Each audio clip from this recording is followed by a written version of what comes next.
Hello साथियों, नमस्कार। मैं डीएस राठौड़ स्वागत करता हूं आप सब लोगों का इस शो के अंदर। और दोस्तों, आज हम जिस टॉपिक की बात करने जा रहे हैं वो टॉपिक है भारत के संविधान की अनुसूचियाँ। ठीक है दोस्तों। और जो लोग रेगुलर जुड़े हुए हैं वो लोग जानते हैं कि हम अब तक इस let's crack Rajasthan exams portal पर कंटिन्यूसली पॉलिटी से जुड़े हुए वीडियोस लेकर के आ रहे हैं, ताकि आप लोगों को फ़ायदा हो सके, आप लोग जुड़ सकें इन चीज़ों से। और ये जो मेरा सेशन रहता है वो रहता है इस प्लेटफॉर्म पर MCQ प्लस डिस्कशन। तो दोस्तों, मेरा प्रयास ये है कि यदि डिस्कशन के माध्यम से आप चीज़ों को समझते हैं और आपको उस चीज़ों में डाउट है या नहीं है, उसको आप MCQ के माध्यम से परखते हैं। तो दोस्तों, ये सारी चीज़ें यहाँ let's crack Rajasthan exams portal पर आपको करवाई जा रही है। और यदि आप कंटिन्यूसली इस सेशन के साथ जुड़े रहते हो दोस्तों, तो मेरा पूर्ण विश्वास है कि आप भारतीय संविधान की अनुसूचियों को अब कभी नहीं भूलोगे। थोड़ा आपको पैसेंस दिखाना पड़ेगा, वीडियो को अंत तक देखना पड़ेगा, जो क्वेश्चंस आ रहे हैं उसको आपको सॉल्व करना पड़ेगा, साथ साथ में आंसर देने पड़ेंगे। ये सारी चीज़ें आप करोगे तभी आप इस पे मास्टरी हासिल कर पाओगे। और दोस्तों, अनुसूचियों से जुड़े हुए क्वेश्चंस होते हैं, प्रस्तावना से जुड़े हुए क्वेश्चन होते हैं, संविधान के भाग से जुड़े हुए प्रश्न होते हैं। ये ऐसे प्रश्न हैं जो परीक्षा में आते अवश्य है, और अधिकतर लोग गलत इसलिए करके आते हैं क्योंकि वहाँ जाके वो कंफ्यूज हो जाते हैं। तो दोस्तों, इस प्लेटफॉर्म के माध्यम से मैं कोशिश करूंगा कि आपका ये कन्फ्यूजन दूर करूं। और ये कन्फ्यूजन दूर मैं इसलिए कर सकता हूं क्योंकि मैं खुद इस कैरियर यात्रा से गुजरा हूं। Bank assistant SBBJ, UPSC, all India 53rd rank in assistant commandant, RPSC, all India all Rajasthan 178th rank in 2013 exam, RPSC again second grade exam, and then there was 23 ranked, and IS pre, CDS, IBPS, bank PO, SSC, CGL, ये सारी चीज़ें करते हुए साथ ही साथ youths को guide करने का काम करता हूँ। इसलिए दोस्तों, मैं आपको पूर्ण विश्वास दिलाता हूँ कि यदि आप धैर्य के साथ में आप पैसेंस दिखाते हो, आप धैर्य दिखाते हो और धैर्य के साथ इस वीडियो को देखते हो, एक बार आप वीडियो देख लीजिएगा, फिर आपको अनुसूचियों की ओर देखने की ज़रूरत नहीं पड़ेगी। अब इस प्लेटफॉर्म की बात कर लें, अनअकैडमी प्लेटफॉर्म। वहाँ पे आप RPSC से जुड़े हुए वीडियोस आप इस यहाँ पर आकर के देख रहे हो। और ये है जो अनअकैडमी पेज है, उस पे मेरा प्रोफाइल है, आप देख सकते हो। और वहाँ पे आपको देरावर रेफरल कोड भी मिलेगा, और वहाँ आप फॉलो भी मुझे कर सकते हो, ताकि आने वाले हर वीडियोस की जानकारी आपको मैसेज बॉक्स में पहुँच जाए और आप किसी भी रूप में उनसे वंचित नहीं हो। आगे बढ़ते हैं। अब इस अनअकैडमी प्लेटफॉर्म पे आप लोग कैसे रजिस्टर कर सकते हैं, आइए उसको देख लेते हैं। अनअकैडमी बहुत ही सिंपल चीज़ है, आपको प्ले स्टोर में जाना है, वहाँ से ऐप को डाउनलोड करके और यहाँ आपको सब्सक्रिप्शन ले लेना है यदि आप प्लस कोर्सेज ज्वाइन करते हो तो। ठीक है दोस्तों। और यहाँ पे जब आप अनअकैडमी प्लेटफॉर्म पे जुड़ते हो तो आपको डेली लाइव क्लासेस मिलती हैं। ठीक है। और उसके अलावा आपको लाइव टेस्ट मिलते हैं, क्विजेज मिलती हैं, स्ट्रक्चर्ड कोर्सेज होते हैं, जिस चीज़ का सिलेबस है उसके अकॉर्डिंग क्लासेस ली जाती है। अनलिमिटेड एक्सेस मिलता है। अभी जो आपको वीडियो में बना रहा हूँ और जो आप अनुसूचियों पे जो वीडियो देखने वाले हैं, उसके अंदर आप अनलिमिटेड टाइम आकर के इनको देख सकते हो। दूसरा, यदि आप किसी एक व्यक्ति का रेफरल कोड दे करके कोई कोर्स बाई कर लेते हो, तो उनसे जुड़े हुए जितने भी कोर्सेज RPSC के इस प्लेटफॉर्म पे आ रहे हैं अनअकैडमी पर, वो सारे के सारे आप देख सकते हो। ऐसा नहीं है कि जिनका आपने सब्सक्रिप्शन लिया उन्हीं के वीडियो देख सकते हो, ऐसा नहीं है। ठीक है दोस्तों।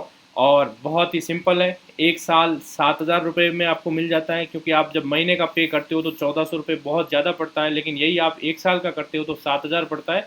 और वो भी दोस्तों कम हो जाता है जब आप DERAVER इस कोड का इस्तेमाल करके 6,300 रुपये में ले लेते हो। और यही चीज़ यदि आप 2 साल के लिए लेते हो, कंपटीशन यात्रा लंबी चलती है, अनिश्चितताओं का दौर है, आप कैरियर प्राप्ति की ओर संघर्षरत है, तो आप 7,560 में इस कोड का इस्तेमाल करते हुए ले सकते हो। दोस्तों, आगे आते हैं। आज जिस चीज़ की बात करने वाले हैं वो है हम संविधान की अनुसूचियाँ। अभी आप मेरे से जुड़े हो लेट्स क्रैक RPSC के YouTube चैनल पे। यहाँ पे आप सबका स्वागत है। इस प्लेटफॉर्म पे जो मेरे अभी तक वीडियो आ रहे हैं वो आए हैं पॉलिटी के वीडियो आए हैं आपको। आपको यहाँ पे मिलेंगे पॉलिटी के वीडियो दोस्तों, ठीक है। और पॉलिटी के वीडियो के अंदर हमने क्या क्या किया है वो आप देख लीजिए। एक सबसे पहले हमने एक वीडियो लिया था, वो लिया था लोकपाल का। जिन लोगों ने नहीं देखा है और लोकपाल के बारे में आपकी कंसेप्ट क्लियर नहीं है, तो आप पहला वीडियो मेरा लोकपाल वाला देख सकते हो, ताकि आपको इससे जुड़े हुए विभिन्न पहलुओं को समझ में आ जाए। भारत में ये नई संरचना है, तो निश्चित तौर पे एग्ज़ाम पॉइंट ऑफ व्यू से इम्पोर्टेंट बन जाती है, चाहे प्री हो या मेंस हो। दूसरी चीज़ जो हमने की थी वो की थी संविधान की प्रस्तावना, ठीक है। जो आप पढ़ते आए हो, हम भारत के लोग भारत को प्रभुत्व संपन्न समाजवादी पंथ निरपेक्ष लोकतांत्रिक गणराज्य बनाने के लिए तथा उनके समस्त नागरिकों को सामाजिक आर्थिक राजनीतिक न्याय एवं विचार अभिव्यक्ति विश्वास धर्म और उपासना की स्वतंत्रता प्रदान करने के लिए ये सब सारी चीज़ें आपको कहाँ प्रस्तावना में मिलती हैं। उसका जो मेरा सेशन था वो था MCQ प्लस डिस्कशन, ताकि आपको एग्ज़ाम में कन्फ्यूज़न नहीं हो दोस्तों। उसके अलावा एक सेशन जो आपको इसी कैटेगरी में आपको मिला है, अभी आपके देखने के लिए उपलब्ध है, जिसको आप देख सकते हो, वो हमने किया है संविधान के भाग। दोस्तों क्वेश्चन आता है एग्ज़ाम में, पर हम भूल जाते हैं, उनको याद नहीं कर पाते हैं। तो मैंने कोशिश की है, पहले MCQ इसके हल करवाए हैं, उसके बाद में हमने उसको डिस्कस किया है, उसके बाद में ट्रिक भी बताई है कि आपको इसको याद कैसे करना है। तो एक ऑल राउंड आपको यहाँ पे मटेरियल मिल जाता है। और आज दोस्तों इसी कड़ी में हम जो वीडियो डिस्कस करने वाले हैं वो है संविधान की अनुसूचियाँ, द शेड्यूल्स ऑफ कॉन्स्टिट्यूशन। तो आप धैर्यपूर्वक जुड़े रहिए, हम आगे बढ़ते हैं। उससे पहले मैं आपको कहना चाहूँगा कि एक कॉपी पेन अपने पास में रखें। जो भी क्वेश्चन आपके सामने आता है, जस्ट टिक योर आंसर। आप अपना ABCD और क्वेश्चन नंबर जरूर डाल दें। हम साथ साथ में चलेंगे। आप एक तरीके से लाइव टेस्ट भी दे रहे होंगे, साथ में उसको डिस्कशन से समझ भी रहे होंगे। और इसका लाभ आपको तभी मिलेगा जब इसको आप पूरा देखेंगे और इसमें पार्टिसिपेट करेंगे। जब तक हम खुद मेहनत नहीं करेंगे, तब टीचर कैसा भी हो, कुछ भी पढ़ाए, हमारे ज़्यादा ये चीज़ें समझ में आने वाली नहीं है, ठीक है दोस्तों। So we are moving forward. तो जो हमने सबसे पहले बात की थी, यहाँ इस चीज़ को शुरू करने से पहले हमने जिस चीज़ की बात की थी वो था संविधान के भाग, ठीक है। संविधान के भाग कितने हैं टोटल? संविधान के भाग है 22, ठीक। आज हम जिसकी बात करने जा रहे हैं वो है संविधान की अनुसूचियाँ, शेड्यूल्स ऑफ द कॉन्स्टिट्यूशन। संविधान की अनुसूचियाँ 12 है। कई लोग क्या करते हैं, इसमें आपस में गड़बड़ हो जाते हैं, कंफ्यूज हो जाते हैं कि संविधान के भाग, संविधान की अनुसूचियाँ, कौन से संविधान के भाग हैं, कौन सी संविधान की अनुसूचियाँ हैं, और इसी में एग्ज़ाम के अंदर गलत करके आते हैं। तो मैं यहाँ इस सेशन के अंदर ये कोशिश करूँगा कि दोनों का कंपेरिजन करते हुए हम चलें, जिससे क्या होगा कि आपको ये दोनों ही चीज़ें अब पक्की और याद रहने वाली है। लेकिन मैंने जैसे ही कहा दोस्तों, फ़ायदा आपको तभी होगा जब आप धैर्य दिखाएं और ये वीडियो आप पूरा देखें, MCQ को मेरे साथ साथ सॉल्व करें, ठीक है। ऐसा करते हो तो लाभ आपको होना है, और हर व्यक्ति को अपने फ़ायदे के लिए कुछ धैर्य दिखाना चाहिए, ठीक है। आगे बढ़ते हैं दोस्तों। ये रहा पहला प्रश्न अनुसूचियों के संबंध में। जैसा कि मैंने आपको वादा किया है, आज हम जो टॉपिक लेकर आए हैं वो है MCQ प्लस डिस्कशन। तो MCQ आपके सामने है। वर्तमान में भारतीय संविधान में कुल कितनी अनुसूचियां हैं? This is your question. Just tick, pen लेकर के या कमेंट बॉक्स में अपना आंसर टिक कर दीजिए। 3 से 4 सेकंड बहुत होते हैं आंसर करने के लिए, ठीक है दोस्तों। तो इसका करेक्ट आंसर थोड़ी देर पहले वाली स्लाइड में भी मैंने बताया, यदि आपने ध्यान दिया हो, तो इसका करेक्ट आंसर है दोस्तों C। This is the correct answer 12। अब देखो इस क्वेश्चन को देखो, ये पूछा है वर्तमान में कितनी अनुसूचियां। इसका मतलब प्रश्न ये है कि पहले कम थी, ज़्यादा थी, मूल संविधान में कुछ अलग भी थी।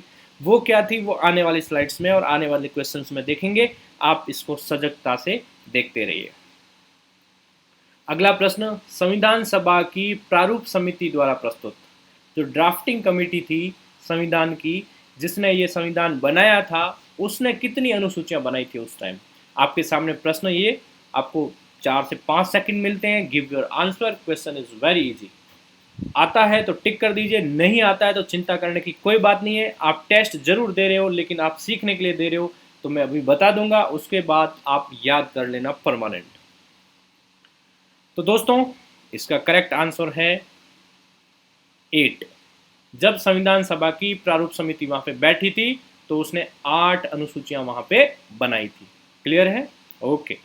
अगला क्वेश्चन, संविधान सभा द्वारा अंतिम रूप से पारित संविधान में कुल कितनी अनुसूचियां थी?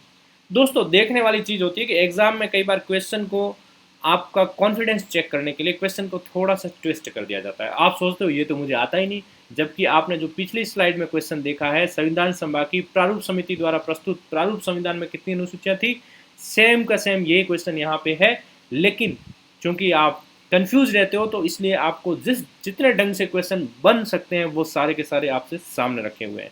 तो यहाँ पे आपका आंसर होगा 8, वही सेम आंसर होगा। ठीक है। Question number 4 on your screen, मूल संविधान में कितनी अनुसूचियां थी? How many schedules were in the original constitution? So give your answer. Okay, आपने क्लिक कर दिया होगा। दोस्तों, इसका आंसर भी 8 ही है। इस प्रकार आप देखते हो कि एक ही सवाल को 3 तरीके से एग्जाम में पूछा जाता है, और यदि आप कॉन्फिडेंस शो करते हो, थोड़ी सी भी अच्छी स्टडी आपके की हुई होती है, तो आप तीनों का जवाब दे सकते हो। नहीं तो एग्जाम में किंतु परंतु में लग करके पेपर गलत करके आते हो।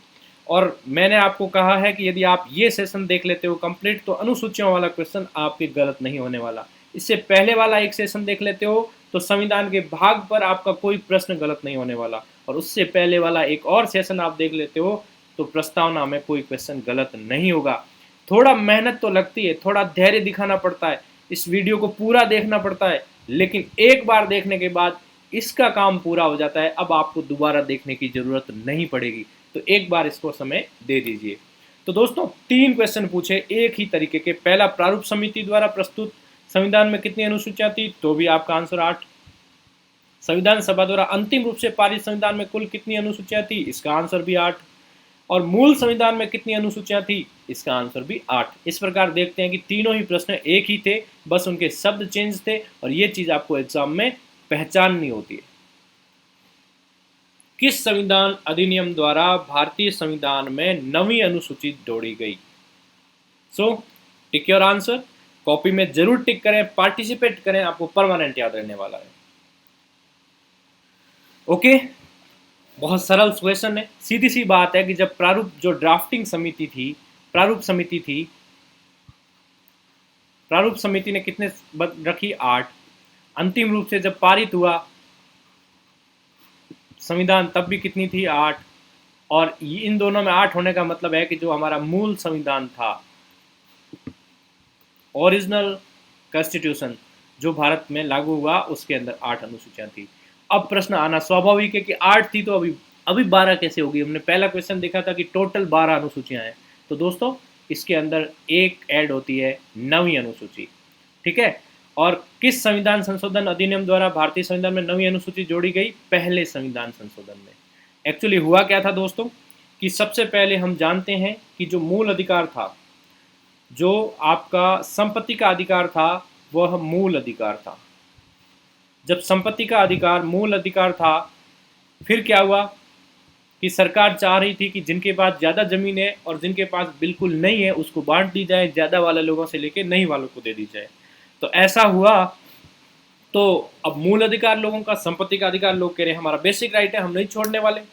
फिर क्या हुआ, सरकार ने संपत्ति ली लोगों से कि तुम्हारे पास देखो 500 बीघा है, एक आदमी के पास में 300 बीघा, मैं उदाहरण देके बता रहा हूँ, 300 बीघा खूब है।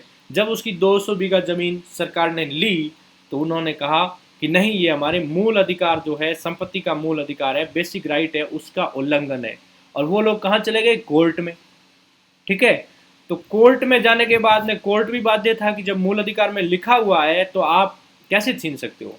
फिर सरकार ने कहा कि ऐसे करो कि ये जो मूल अधिकार है, संपत्ति का अधिकार, पहले क्या था? मूल अधिकार। हम जानते हैं दोस्तों, मूल अधिकार किस में आते हैं, आप खुद बताइए। बिल्कुल सही बताया आपने, 12 से 35 में आते हैं। ठीक है, संविधान के भाग 3 के अंदर आते हैं। जब भाग 3 में मूल अधिकारों के अंदर संपत्ति का अधिकार सम्मिलित था तो वो कोर्ट में चैलेंज हो रहा था और कोर्ट बाध्य था कि वो व्यक्ति के पक्ष में फैसला सुनाए, जबकि हम चाहते थे कि जिसके पास जमीन ज़्यादा है उससे लेके कम वालों को दे दी जाए, क्योंकि संपत्ति का अर्थ जमीन नहीं है, लेकिन मूल मुद्दा जो है वो जमीन से ही शुरू हुआ था, इसलिए हम जमीन की बात कर रहे हैं। फिर क्या हुआ, ये मूल अधिकार जो है उसको बना दिया गया विधिक अधिकार। क्या बना दिया गया दोस्तों? Legal right. लीगल राइट यानी आप इस अधिकार को कानूनी माध्यम से किसी को दे भी सकते हो, अपने पास भी रख सकते हो। अब ये आपका मूल अधिकार नहीं रहा और इसका प्रावधान जोड़ा गया, वो 300 क में जोड़ा गया। ध्यान रखना दोस्तों, ये भी एक जीके का क्वेश्चन बनता है और आपको पक्का हो जाना यहाँ पे चाहिए। ठीक है, अब क्या हुआ, उसके लिए हम विधिक अधिकार भी लाए, संपत्ति के अधिकार को मूल अधिकार से हटा रहे हैं, कोर्ट में जा रहे हैं लोग, सरकार परेशान हो रही है, अपनी नीतियों को लागू नहीं करवा पा रही है। सरकार ने एक तिकड़म लगाया, और क्या तिकड़म लगाया, एक ऐसी तरकीब निकाली कि जिसके माध्यम से इन सारी चीज़ों का पटाक्षेप हो जाए। ठीक है, तो पटाक्षेप कैसे हुआ कि आप एक पहला संविधान संशोधन लेकर के आए और संविधान के अंदर 8 अनुसूचियां तो पहले थी, आपने एक अनुसूची और जोड़ दी। उसमें क्या लिखा कि इस अनुसूची में सम्मिलित जो भी मामले होंगे उनकी न्यायिक समीक्षा नहीं की जाएगी, अर्थात यह इस पर कोर्ट कोई भी परीक्षण या फैसला नहीं करेगा। ऐसा करके एक कानून बना दिया। हम जानते हैं कि कोर्ट है, कोर्ट क्या करता है, कोर्ट जो कानून बने हुए उनका क्रियान्वयन उनकी क्रियान्वयन नहीं होता है तो उस शिकायत पे अपने फैसले देता है। अब उसकी न्यायिक समीक्षा ही नहीं कर सकते तो कोर्ट का हाथ से बंद हो गया। वो अलग बात है कि उसके बाद एक फैसला आता है जिसमें कोर्ट कहता है कि 1973 से पहले वाले मामले तो छोड़ दो, उसके बाद यदि नवी अनुसूची में भी डाला है मामला तो उसकी न्यायिक समीक्षा हो सकती है। तो दोस्तों, नवी अनुसूची का उद्देश्य था संपत्ति के अधिकार को लेकर के जो लोग कोर्ट में जा रहे थे उनको वहां से रोकना और संपत्ति का वितरण करना, लोगों के बीच में डिस्ट्रीब्यूशन करना इक्वल। ठीक है, अब आपको ये नवी अनुसूची याद हो जानी चाहिए। आगे बढ़ते हैं। 52वें संविधान संशोधन के अधिनियम द्वारा 1985 में 1985 में कौन सी अनुसूची को भारतीय संविधान में शामिल किया गया? Give your answer, comment box में दे दीजिए, पेन लेके लिख लीजिए। याद करना है तो फिर पक्का करो, टाइम पास करना है आज यहाँ से पढ़ लिया कल वहाँ से पढ़ लिया, एग्जाम में जाके क्वेश्चन गलत करना है तो फिर ये सेशन देखने का कोई फायदा आपको है नहीं। Okay, thank you. देखो दोस्तों, अभी तक जो हमने चर्चा की है वो चर्चा क्या की है, 8 तो पहले थी। ठीक है, एक हमने नवी अनुसूची को जोड़ दिया इसको। ठीक, अब हम ला रहे हैं 52वें संविधान संशोधन द्वारा एक और अनुसूची ला रहे हैं। तो इस अनुसूची का नंबर कौन सा हो गया? 10वां नंबर हो गया। 10th नंबर की अनुसूची लेकर के आए। कब ले आए? 1985 में। किस संविधान संशोधन में लेके आए? 52 में। ठीक है, पहला जो हम अनुसूची लेके आए थे वो फर्स्ट संविधान संशोधन में लेके आए, और सॉरी 9th में, 9th अनुसूची हम फर्स्ट में लेकर के आए, और यहाँ पे जो 10th लेकर के आए वो लाए 52nd अमेंडमेंट में। ठीक है, और ये 52वें संविधान संशोधन अधिनियम द्वारा 1985 में हम लेकर के आए 10वीं अनुसूची। 10वीं अनुसूची में दोस्तों था क्या? दल बदल कानून था। क्या था? दल बदल कानून। ये लाने की हमें जरूरत क्यों पड़ी, आइए इसको देख लेते हैं। दोस्तों, होता क्या था, ये ए पर्सन है, ठीक है, इसको किसी वाई पार्टी ने टिकट दिया और ये जीत करके विधानसभा में पहुंचा।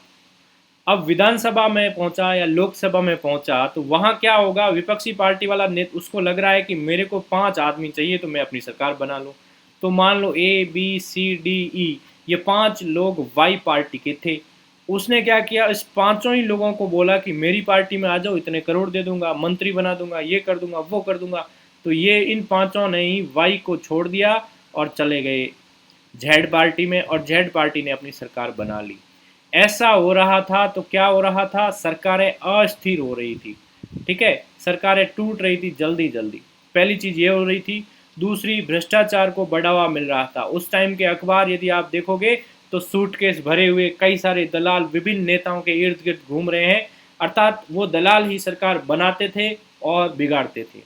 तो करप्शन स्थित हो रहा था। तीसरा है कि जिन लोगों ने वोट दिया है उनके प्रति निष्ठा नहीं हो पा रही थी नेताओं की।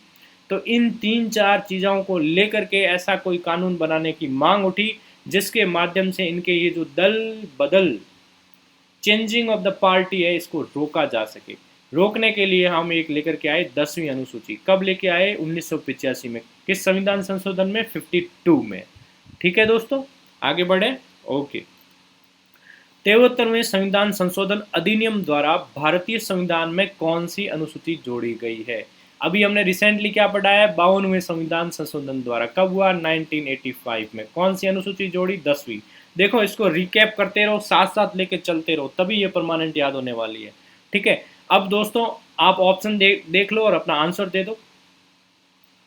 ओके, अब देखो दोस्तों, नवी अनुसूची हमें पता है, ठीक है, कि हम लेकर के आए हैं कुछ विधानों को न्यायिक समीक्षा से बचाने के लिए, तो इसका आंसर ये होगा नहीं। 10वीं अनुसूची हम 52वें संविधान संशोधन में ले आए, तो ये होगा नहीं। पीछे बचे सी और डी। अब ये 50-50 आपका आंसर हो गया। ठीक है, तो यहाँ मैं आपकी हेल्प कर लेता हूँ। 73वां संविधान संशोधन के अंतर्गत जो अनुसूची जोड़ी गई वो थी 11वीं। इसके अंदर क्या लाए गए? पंचायती राज लाए गए। ग्रामीण जो पंचायती राज है, पंच सरपंच के चुनाव होते हैं, उन सारी चीज़ों से जुड़ी हुई पंचायती राज को हमने 11वीं अनुसूची में जोड़ा। ठीक है, अब दोस्तों मैं आपसे पूछता हूं कि आपने संविधान के भाग पढ़े थे, संविधान के किस भाग में, यहाँ पे हम अभी किसकी बात कर रहे हैं दोस्तों? अनुसूचियों की बात कर रहे हैं। तो मेरा प्रश्न ये है कि संविधान के किस भाग में, अनुसूची में तो पता चल गया कि पंचायती राज 11वीं अनुसूची में है।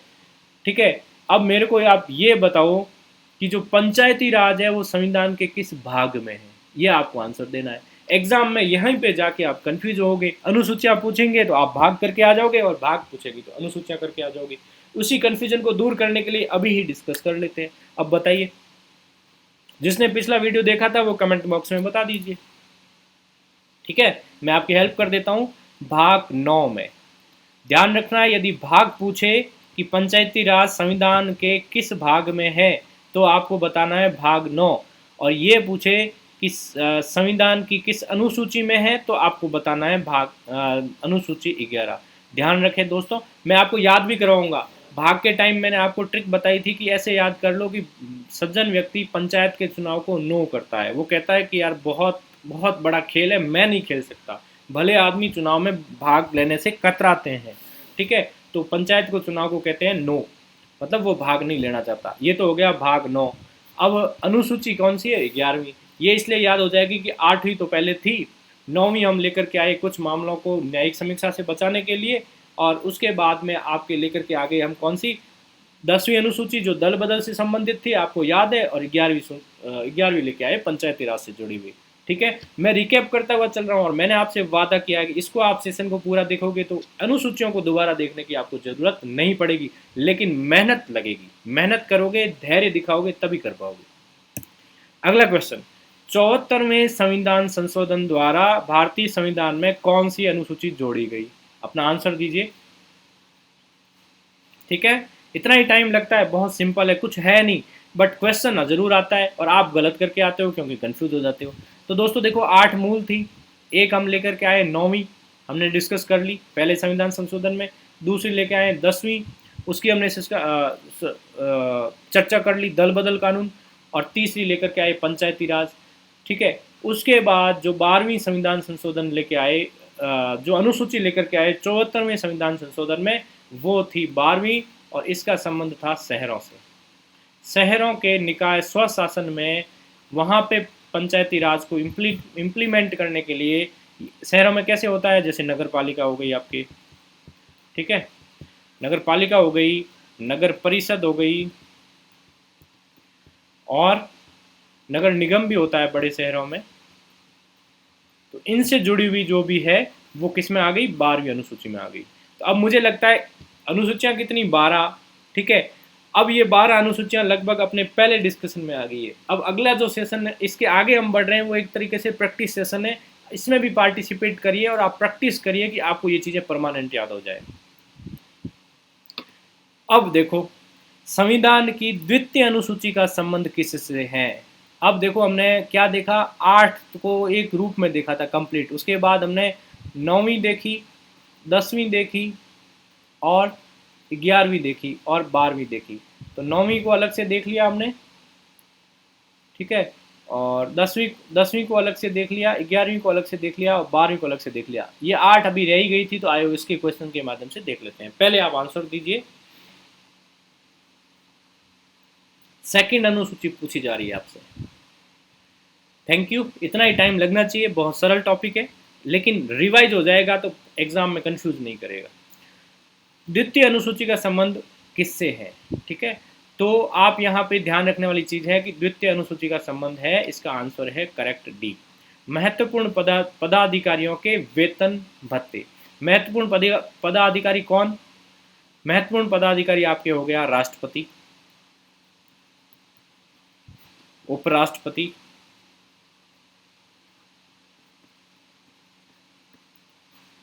और आपके हो गए राज्यपाल। ठीक है, उसके अलावा हो गए सुप्रीम कोर्ट और हाई कोर्ट के जजेस।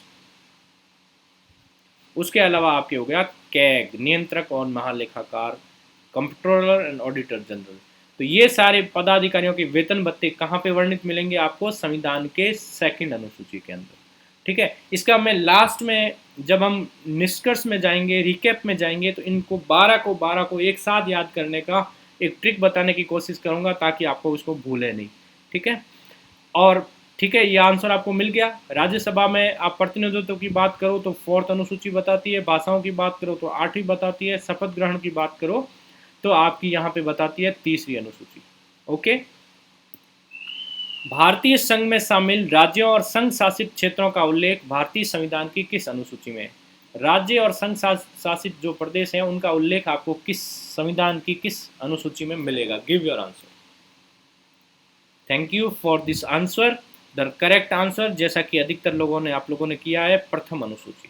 ठीक है, अब यहाँ इंटरेस्टिंग चीज आप लोग ध्यान रखें, यदि ये पूछे कि संविधान के किस भाग में, संविधान के किस भाग में राज्य एवं संघ क्षेत्र का वर्णन है, तो संविधान के भाग 1 में। और यही पूछ ले कि संविधान की किस अनुसूची में है, तो यहाँ पर भी आपका उत्तर 1 ही होगा। ये कॉमन है, आगे वाले कॉमन नहीं होंगे, उनको हम तुलनात्मक साथ में लेते हुए चलेंगे ताकि आपको कन्फ्यूजन नहीं हो। ओके, द्वितीय अनुसूची हमने अभी डिस्कस की है। द्वितीय अनुसूची के अंदर क्या है, जिसने नहीं देखा हो एक बार वापस देख ले। ये द्वितीय अनुसूची है, महत्वपूर्ण पदाधिकारियों के वेतन, राष्ट्रपति, उपराष्ट्रपति, राज्यपाल, सुप्रीम हाईकोर्ट के जज और कैग। उसके अलावा तृतीय अनुसूची है, इसमें शपथ की बात होती है, एक बार और अभी याद कर लो, आगे आगे डिटेल में बता देंगे। चतुर्थ अनुसूची है, उसके अंदर क्या है, 4th अनुसूची में कि जो आवंटन होता है राज्यसभा सीटों का, राज्यसभा सीटों का जो आवंटन होता है वो 4th अनुसूची में है राज्यों को। अगला प्रश्न, राष्ट्रपति राज्यों के राज्यपालों, सर्वोच्च न्यायालय उच्च न्यायालय के न्यायाधीशों, संसद और राज्य विधानमंडलों के अधिकारियों, भारत के नियंत्रक और महालेखा परीक्षक, इनके वेतन का प्रावधान संविधान की किस अनुसूची में किया गया है? देखो दोस्तों, अभी तक हमने डिस्कस किया, अब ये क्वेश्चन बहुत सरल हो गया है। बस इस सेशन का मेरा यही उद्देश्य है कि इतना सरल हो जाए कि परीक्षा में देखते हैं कि ये तो टिक होगा एकदम फुल कॉन्फिडेंस के साथ में। ठीक है, so tick your answer in your copy और इन कमेंट बॉक्स। और ये पार्टिसिपेट करोगे तभी याद रहेगा, नहीं तो आप वीडियो देखोगे चले जाओगे, फिर और जाकर के दूसरा कोई वीडियो देखोगे, तीसरा देखोगे, एक ही टॉपिक के लिए आप बार बार परेशान होते रहोगे। नहीं तो एक ऐसा वीडियो देख लो जिसमें पढ़ने के बाद में उस टॉपिक को दोबारा कहीं से पढ़ने की जरूरत नहीं पड़े। और यहाँ पे मैंने आपको कैरियर यात्रा में बताया है कि एग्जाम में सेलेक्टेड होने के कारण मैं पिन पॉइंट आपको याद करवा सकता हूँ एग्जाम पॉइंट ऑफ व्यू से, क्योंकि जो उस यात्रा में उस दौड़ में गया है वो जानता है कि आपको वहाँ कैसा दौड़ना है। So give your answer. Thank you, आपने आंसर दे दिया होगा। ठीक है, हम रिपीट करते हुए चल रहे हैं, रिवीजन करते हुए चल रहे हैं। उद्देश्य क्या है, स्लाइड के शुरुआत में मैंने बताया था कि अब नहीं भूलोगे। अब नहीं भूलोगे मतलब नहीं भूलोगे यदि आप मेरे साथ थोड़ा धैर्य दिखाते हुए इसको प्रैक्टिस करोगे, नहीं तो अभी तो सरल सरल लगेगी और परीक्षा तक जाते जाते सारी गड़बड़ हो जाएगी। तो देख लो, वेतन की बात हो रही है, ये थोड़ा आप देख लेना। राष्ट्रपति के वेतन की बात होती है, राज्यपाल के वेतन की बात होती है, न्यायाधीश सुप्रीम कोर्ट और हाई कोर्ट दोनों के बात होती है, अधिकारी संसद और विधानमंडल के होते हैं उनकी बात होती है, और कैग की बात होती है। तो ये 4 प्रकार के लोग होते हैं। इसका वर्णन कहाँ किया गया? जस्ट अभी हमने देखा है 2nd अनुसूची में किया गया। So your answer is 2nd अनुसूची। प्रथम में क्या है, संघ और राज्य क्षेत्र, जस्ट अभी हमने देखा है। तृतीय में क्या है, शपथ ली जाती है। तृतीय में क्या ली जाती है, शपथ ली जाती है। याद नहीं रहता है, टेक्निकली आ रहा है, याद नहीं रहता है। शपथ में कितने वर्ड है, कितने, 3। ओके, सो याद कर लो, तीसरी अनुसूची शपथ से संबंधित है। और चौथी अनुसूची क्या है, राज्यों का राज्यसभा में राज्यों का आवंटन। ठीक है, और राज्यसभा में भी यदि इसको ज को यदि आधा माने या थोड़ी देर के लिए इग्नोर करें तो इसमें भी 4 वर्ड ही बढ़ते हैं। इस प्रकार आप इसको ट्रिक से जोड़ करके भी याद कर सकते हो। सो यही अनुभव है, मैं आप लोगों के साथ बांट रहा हूँ। नेक्स्ट, भारतीय संविधान की तीसरी अनुसूची का संबंध किससे है? ठीक है, पीछे आपको ट्रिक बताइए, अब आप आंसर करो। ऑप्शन पढ़ने में भी आपको टाइम नहीं लगेगा, और यही इस सेशन का उद्देश्य है कि you read and remember everything. So आप सबने करेक्ट आंसर दिया है शपथ और प्रतिज्ञान से। अब यहाँ पे मैं ये भेद खोल लेता हूँ कि शपथ कौन, तो जो हमने जिनको वेतन दिया था, जिन लोगों को वेतन दिया था सेकंड अनुसूची में, उनको हम यहाँ पे शपथ दे रहे हैं। ठीक है, उसके अलावा राज्यसभा में प्रतिनिधित्व, तो ये अभी आपको याद करवाया, चौथी अनुसूची, इसमें याद करवा लिया, अब आपको भूलना नहीं है। और वेतन सेकंड अनुसूची, और सॉरी भाषाएं जो है उनका संबंध किससे है, 8वीं अनुसूची से। ठीक, याद हो गया? ओके। संविधान की किस अनुसूची में प्रत्येक राज्यों और संघ राज्य क्षेत्रों के लिए राज्यसभा में स्थानों के आवंटन की सूची? देख लो यार, राज्यसभा शब्द आ गया है, टोटल कितने वर्ड हो रहे हैं उसको आप देखने के बजाय इनको 4 वर्ड मानो। जो चौथी अनुसूची अपने आप आपको याद हो जाएगी, आप चीख पढ़ोगे चौथी अनुसूची, और एग्जाम में आप हर प्रश्न पे ऐसे टूट पड़ते हो तो सफलता आपको सल्यूट करने जरूर आएगी। सो मैं रिपीट करता हुआ चलता हूँ। देखो, जितना रिपीट करोगे उतना सीखोगे। तो प्रथम अनुसूची आप बोलो, केंद्र और राज्य। द्वितीय अनुसूची, विभिन्न पदाधिकारियों को वेतन। कौन से पदाधिकारी, आपने नहीं देखा हो तो ढंग से पिछली स्लाइड में जाके देख लेना। तृतीय अनुसूची, तृतीय में कितने पद हैं, 3। शपथ में कितने हैं, 3। तो जो जिन अधिकारियों को हम वेतन दे रहे हैं दूसरी अनुसूची में, उनको हम शपथ भी तो दिलवाएंगे। ठीक है, और चौथी अनुसूची राज्यसभा आवंटन की है, ये आपके सामने आ गई। नेक्स्ट क्वेश्चन, निम्न में से भारत के संविधान के किस एक अनुसूची का संबंध स्वशासी जिला परिषदों से है? दोस्तों, ये क्वेश्चन थोड़ा सा ट्विस्ट लिए हुए है, आपको अवधारणात्मक समझ है, कंसेप्चुअल क्लैरिटी होगी तब आप इसका आंसर दे पाओगे। ठीक है, अब आप देख लो, इसने क्या पूछा है, अनुसूची पूछी है। अब थोड़ा सा भी आपके अंदर कॉमन सेंस है तो आप फटाक से आंसर दे दो। ठीक, चलो, होता ही है कॉमन सेंस, इतने बड़े कंपटीशन एग्जाम्स की तैयारी कर रहे हो तो निश्चित तौर पे है। Thank you for the answer. अब देखो, अनुसूचियाँ कितनी है, 12, ये आपको पता है। परीक्षा में जाके कंफ्यूज नहीं हो रहे हो क्योंकि आपने बहुत अच्छे से याद कर लिए। भाग कितने हैं, 22। अब ये चीज़ें आपको पता है तो आप इस 370 को भी हटा दोगे, 250 को भी हटा दोगे। पीछे बची छठी और आठवीं, आठवीं आपको भाषा वाला याद है तो छठी अपने आप बच गई। अब देखो, आंसर नहीं भी आए तो कैसे निकल गया। स्वशासी जिला परिषदों का संबंध किससे है, इसका आंसर आपको नहीं आ रहा है सीधे तौर पे, फिर भी जब आपने तीनों को किल कर दिया, उड़ा दिया, तो पीछे एक जो कल्प्रिट था, जो दोषी था, जो आपके लिए मार्क्स लाने वाला है, वो बच गया, और वो है छठी अनुसूची। ठीक है, छठी अनुसूची के अंदर क्या कहा गया है कि कुछ राज्यों के नाम है कि इन राज्यों के अंदर वहाँ पे जिला लेवल पे परिषदें बनेगी, जो उनकी कल्चर को, जो उनकी लोकल एडमिनिस्ट्रेशन को, जो उनके लोकल न्याय को, उनको बढ़ाएगी। हुआ क्या था कि भारत के, आप यदि यहाँ पे ऐसे if you look at the map of India, ठीक है, थोड़ा छोटा सा नक्शा बना देता हूँ मैं यहाँ पे, नथिंग सीरियस, जस्ट यूँ ही, ये जैसे हम भारत को लें यहाँ से, ठीक है, तो जो भी है, अब इसमें ये जो पूर्वोत्तर भारत था, यहाँ के जो आदिवासी ट्राइब्स थे, वहाँ पे है क्या, पहाड़ियाँ, एक तो खूब सारी क्या है, पहाड़ियाँ। दूसरा क्या है, यहाँ पे रहती है जनजातियाँ, ओरिजिनल जनजातियाँ। ठीक है, सिर्फ सूची में नाम दर्ज नहीं है बल्कि उनका उठना बैठना ओरिजिनल जनजातियों की तरह आज भी है। They are today living like a tribes. तो उनको जब हमने कहा कि आप आओ लोकतंत्र में मिल जाओ, भारत के साथ मिल जाओ, तो उन्होंने कहा भाई देखो, हम आ तो जाएंगे, हमारा उठना बैठना अलग, हमारा न्याय करने का तरीका अलग, हमारी कल्चर अलग, और इतने बड़े देश के साथ हम मिल जाएंगे, हम तो छोटे सा तालाब है और इतने बड़े समुद्र के साथ मिल जाएंगे, तो हमारी आइडेंटिटी कहाँ रहेगी, हम अपने फैसलों में स्वतंत्रता कहाँ पाएंगे। तब भारत सरकार ने कहा चिंता मत करो, आप लोग हमारे साथ जुड़ो, हम आपको एश्योर करते हैं कि आपके वहाँ पे हम स्वायत्त शासी जिला परिषदें बना देंगे, जिनके जो प्रतिनिधि होंगे, सदस्य होंगे, वो आप में से होंगे। तो आपने जो पॉइंट उठाए कि आपकी कल्चर से संबंधित आपको शिकायत है, आपके एडमिनिस्ट्रेशन से संबंधित शिकायत है, आपको लगता है कि आपके हक मारे जाएंगे, आप अपनी आइडेंटिटी खो दोगे, तो उन सब का हमने समाधान रखने के लिए क्या किया, हमने स्वशासित जिला परिषदें बना ली। ठीक है, इसका वर्णन किस में है, 6ठी अनुसूची में है। ओके, भारतीय संविधान में 22 भाषाओं को राज्य भाषा का दर्जा प्रदान किया गया है। इस राज्य भाषा का उल्लेख किसमें है? गिव योर आंसर फटाक से, बस फटाफट आंसर देते रहो। Thank you for the answer. अब देखो दोस्तों, 9वीं अनुसूची हमने देख ली थी कि कोर्ट में जाए नहीं लोग, उस विषय को आप डाल दो 9वीं में। 10वीं अनुसूची हमने देख ली थी, 10वीं में दल बदल लोग कर रहे थे। ठीक, 7वीं अनुसूची अभी आई नहीं है, हम देख लेंगे। अब पीछे क्या बचा, 8वीं अनुसूची। 8वीं अनुसूची में किसका वर्णन है, राज्य भाषाओं का। आपको पहले से भी याद है, लेकिन आप प्रैक्टिस कर रहे हो। यहाँ दोस्तों इंटरेस्टिंग चीज़ आप जोड़ करके भी याद रख सकते हो। भारतीय संविधान में भाग कितने हैं, संविधान में भाग कितने, अनुसूचियाँ नहीं पूछ रहा हूँ, आप 12 बता रहे हो। संविधान में भाग कितने हैं ये बताओ। संविधान में भाग हुए आपके 22।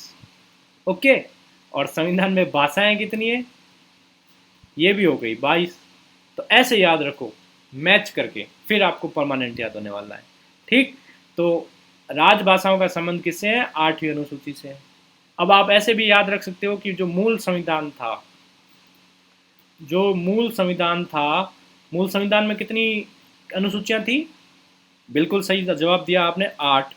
अब 8 अनुसूचियां में जो सबसे लास्ट वाली थी, अर्थात 8वीं अनुसूची थी, उसका संबंध था भाषा से। भाषा को सबसे अंतिम रखा गया था। ये ट्रिक रख लो, परमानेंट याद रह जाएगा।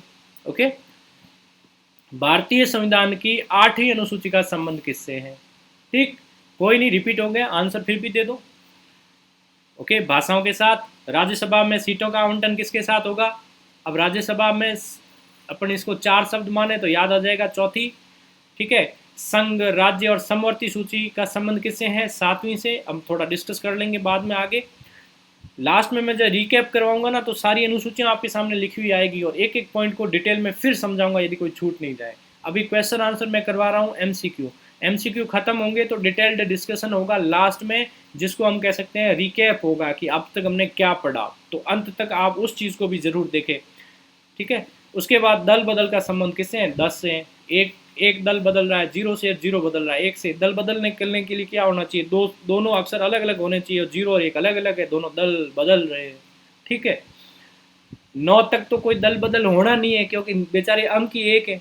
ठीक है, 11 में दोनों एक जैसे हैं, पीछे बचे 10 और 12। 12 में नगर पालिका आ गई तो पीछे तो 10 ही बचा ना, जिसमें दल और बदल दोनों होंगे। ठीक, ओके, थैंक यू। किस अधिनियम को संविधान की किस अनुसूची में सम्मिलित करने पर उसकी वैधता को न्यायालय में चुनौती नहीं दी जा सकती? गिव योर आंसर फटाक से, कि कोई एक्ट हो, आप उसको बनाओ और संविधान की एक अनुसूची में डाल दो, उसको न्यायालय में चुनौती नहीं दी जा सकती, कौन सा होगा? बहुत अच्छा आंसर दिया आपने, इसका मतलब बहुत आप तेजी से सीख रहे हो और ये अच्छी चीज़ है। 8वीं का संबंध भाषा से, ये दल बदल रहा है, ये भी दल बदल रहा है, तो दल बदल का संबंध किससे हो गया? 10वीं से। ठीक, 9वीं अनुसूची का संबंध इससे होगा। 5वीं अनुसूची क्या है, हम आगे आने वाले स्लाइड्स में देख लेंगे। ठीक है, अब 9वीं अनुसूची क्या कहती है, एक बार इसकी लैंग्वेज देखना चाहो तो वापस फिर पढ़ लो। कोई भी एक्ट बनाती है, एक्ट कौन बनाता है? एक्ट बनाती है या तो संसद या बनाती है विधानसभा। संसद और विधानसभा दोनों ने एक्ट बनाया, उस एक्ट को ला करके बना के किस में डाल दिया? 9वीं अनुसूची में। तो क्या होगा, अब उसके खिलाफ आप न्यायालय में नहीं जा सकते। You can't go into the court and tell कि अरे देखो सरकार ने ये गलत किया है ना। उदाहरण लेना है तमिलनाडु का, ले लो। इंदिरा साहनी का एक मामला था, इंदिरा साहनी, याद आ रहा है किसी को? थोड़ा दिमाग पे जोर डालो। इंदिरा साहनी मामला 1992 किसके बारे में था? रिजर्वेशन के बारे में। रिजर्वेशन के बारे में जो ये मामला था, उसमें उन्होंने कहा था कि सारा आरक्षण मिला करके 50% से ज़्यादा नहीं होना चाहिए, 50% तक आप आरक्षण दे सकते हो। तमिलनाडु में अभी आज आरक्षण आप देखोगे तो 62% के लगभग है। तो ऐसा कैसे पॉसिबल हुआ?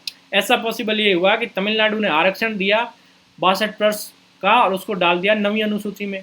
अब आप उसके खिलाफ आप कोर्ट में चैलेंज नहीं कर सकते, तो उनका वो चीज़ बची हुई है। वो बात अलग है कि बाद में इसमें भी अमेंडमेंट आए, हम उसको भी देखेंगे। तो अभी आप इसको याद कर लीजिए। यही कोशिश है कि थोड़े थोड़े एक एक फैक्ट आपके ऊपर डालता रहूं और उसको आप एग्जाम में जाकर के लिख सकें। किस राज्य के आरक्षण विधेयक को 9वीं अनुसूची में सम्मिलित किया गया है? देखो ये क्वेश्चन भी आपके सामने आ गया है। ठीक है, अब ये आंसर गलत नहीं होना चाहिए आपका। कॉपी में टिक कर दो साथ साथ चल रहे हो तो, या कमेंट बॉक्स में डाल दो, बट करो, कुछ न कुछ जरूर करो, जब करोगे तभी मिलेगा। तमिलनाडु इज द आंसर, और इसकी स्टोरी जो थी वो मैंने आपको भी बता दी। नेक्स्ट क्वेश्चन, आंध्र प्रदेश से अलग कर एक नए राज्य तेलंगाना का गठन हुआ है, हमें पता है तेलंगाना का गठन किया गया है। ठीक है, इससे भारतीय संविधान की किस सूची में परिवर्तन होता है? इसके लिए पहले आंसर दो फिर डिस्कस कर लेते हैं। Okay, thank you. पहली अनुसूची में आपको संशोधन करना पड़ेगा यदि कोई राज्य बनाना है तो। क्यों? क्योंकि पहली अनुसूची के अंदर हमने क्या लिखा हुआ है? संघ एवं राज्य क्षेत्र। तो अब आप वहां पे संघ और राज्य क्षेत्र का वर्णन करोगे, नया राज्य लिख रहे हो, एक राज्य में कुछ घटा रहे हो, दूसरे में बढ़ा रहे हो, तो आपको पहली अनुसूची में परिवर्तन करना पड़ेगा। तो ये आपका वहां आ गया। ठीक है, अनुसूची 7 अलग है। अनुसूची 10 में तो ये दल बदल रहा है, यहाँ से दल इधर, यहाँ से इधर। ये ट्रिक है याद करने के लिए, ज़्यादा सीरियस नहीं लेना है। अनुसूची 9 आपको पता चल गया। ठीक है, भाग 9 में पंचायती राज है, ध्यान रखना, भाग 9 में पंचायती राज है। और अनुसूची 9 में ऐसे कानून को रखा जाता है जिसको कोर्ट के अंदर चुनौती नहीं दी जा सकी। ये कंपैरिजन साथ में करते हुए चले। दल बदल के आधार पे निर्वाचित सदस्यों की अयोग्यता संबंधी विवरण संविधान की किस अनुसूची में? बस आप तो दल और यहाँ से बदल और यहाँ से बदल, और आपका आंसर सही होगा। क्या अभी आपको बहुत सरल लग रहा है? परीक्षा में जाते हो ना तो इतना सारा पढ़ के जाते हो, इतना सिलेबस होता है, इतने सब्जेक्ट्स होती है, इतनी चीज़ें होती है, आप उसको भूल के आ जाते हो। अब इसको याद नहीं भूलना है आपको। ठीक है, 8 के अंदर क्या है? भाषा। भाषा। ठीक है, मैं 8 की तरह लिख दिया भाषा। 9वीं के अंदर हो गया मामला। 11वीं के अंदर क्या है? पंचायती राज। ठीक है, भारतीय संविधान की 10वीं अनुसूची का संबंध किससे है? तेजी से लेके बढ़ लेता हूँ। दल बदल कानून से है। ठीक है, दल बदल, ये रिवाइज भले हो बट पक्का कर लो। दोबारा आप टाइम वेस्ट मत करो आके इंटरनेट पे, यूट्यूब पे या किसी और पे कि मुझे नहीं अनुसूचियाँ याद नहीं है, फिर देखनी है। बार बार कब तक देखते रहोगे? संविधान की 6ठी अनुसूची इनमें से किस राज्य में लागू नहीं होती है? ये थोड़ा सा नया क्वेश्चन है, आइए इसको देख लेते हैं। पहले आप आंसर दे दो। Okay, thank you for the answers. दोस्तों क्या है, यदि ये हम इंडिया की बात करें, ये हमारा इंडिया है, यदि हम ऐसा माने तो क्या है?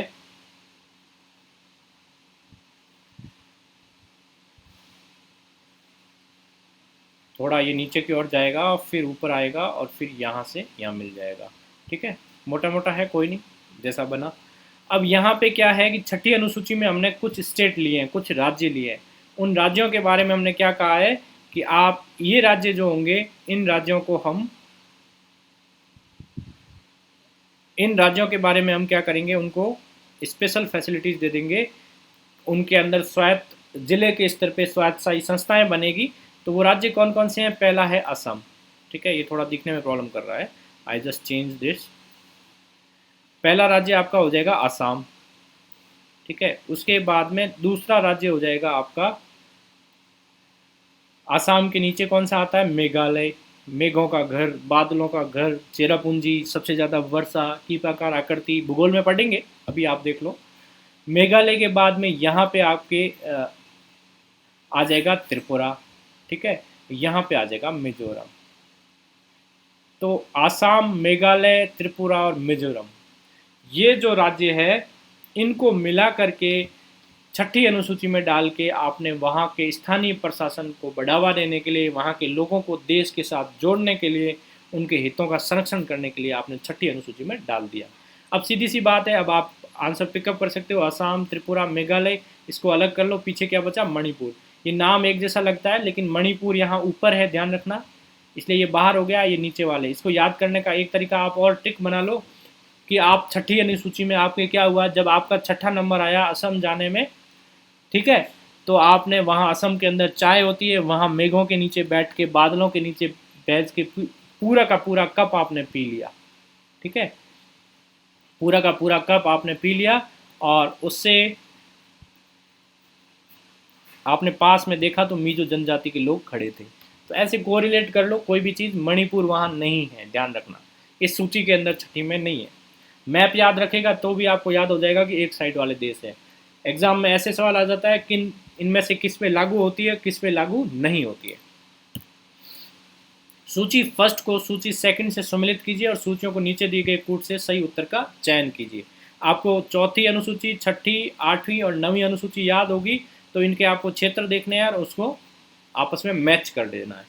ये एक तरीके से समर अप है, अभी तक जो हमने पढ़ा है, जो समराइज करके एक साथ क्वेश्चन बना दिया गया। तो ये क्वेश्चन भी आता है। चलो टिक करो पहले आप, फिर हम डिस्कस कर लेते हैं।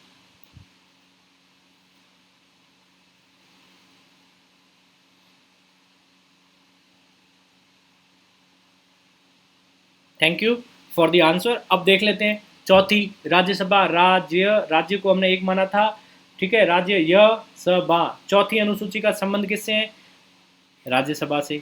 तो एक के साथ में तीन ले आओ, एक के साथ में तीन, इसमें मिल रहा है आपको, एक जगह ही मिल रहा है। उसके बाद बी, छठी अनुसूची, छठे नंबर पे आए थे आप, असम गए थे चाय पीने, ठीक है ना, तो जनजातीय क्षेत्र से इसका संबंध हो गया, तो बी में 4 हो गया।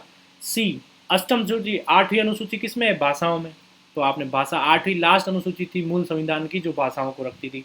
नवीं अनुसूची आपको पता ही है, कोर्ट में किसी मुद्दे को नहीं करना हो तो नवे में डाल दो। नव ग्रह भी बड़े खतरनाक होते हैं, तो नव अनुसूची तो खतरनाक होगी। हाँ, ऐसे याद ऐसे ही करना आपको, ठीक। सो ये आपका आंसर आ गया। नेक्स्ट क्वेश्चन ऐसा ही, सूची फर्स्ट को सूची सेकंड के साथ मिलाइए। आठवीं अनुसूची, नौवीं अनुसूची, 10वीं और 11वीं। थोड़ा धैर्य दिखाइए, पार्टिसिपेट करिए। मैंने कहा था परमानेंट याद होंगे, और परमानेंट तभी याद होंगे जब आप इसमें भागीदारी करोगे। आप छोड़ के बीच में चले जाओगे, क्या है ये तो मेरे को आता है, बहुत सरल है, तो अभी आप वीडियो देखना, फिर एग्जाम में गलत करके आना, फिर दूसरा कोई और वीडियो देखना, तीसरा देखना, अंतहीन यात्रा चलती रहेगी। नहीं तो आप इस वीडियो को देखो और अपने सिलेबस में टिक कर दो कि अनुसूचियां मैंने कर दी है, अब दोबारा नहीं पढ़नी मेरे को। ठीक है, करो देखें।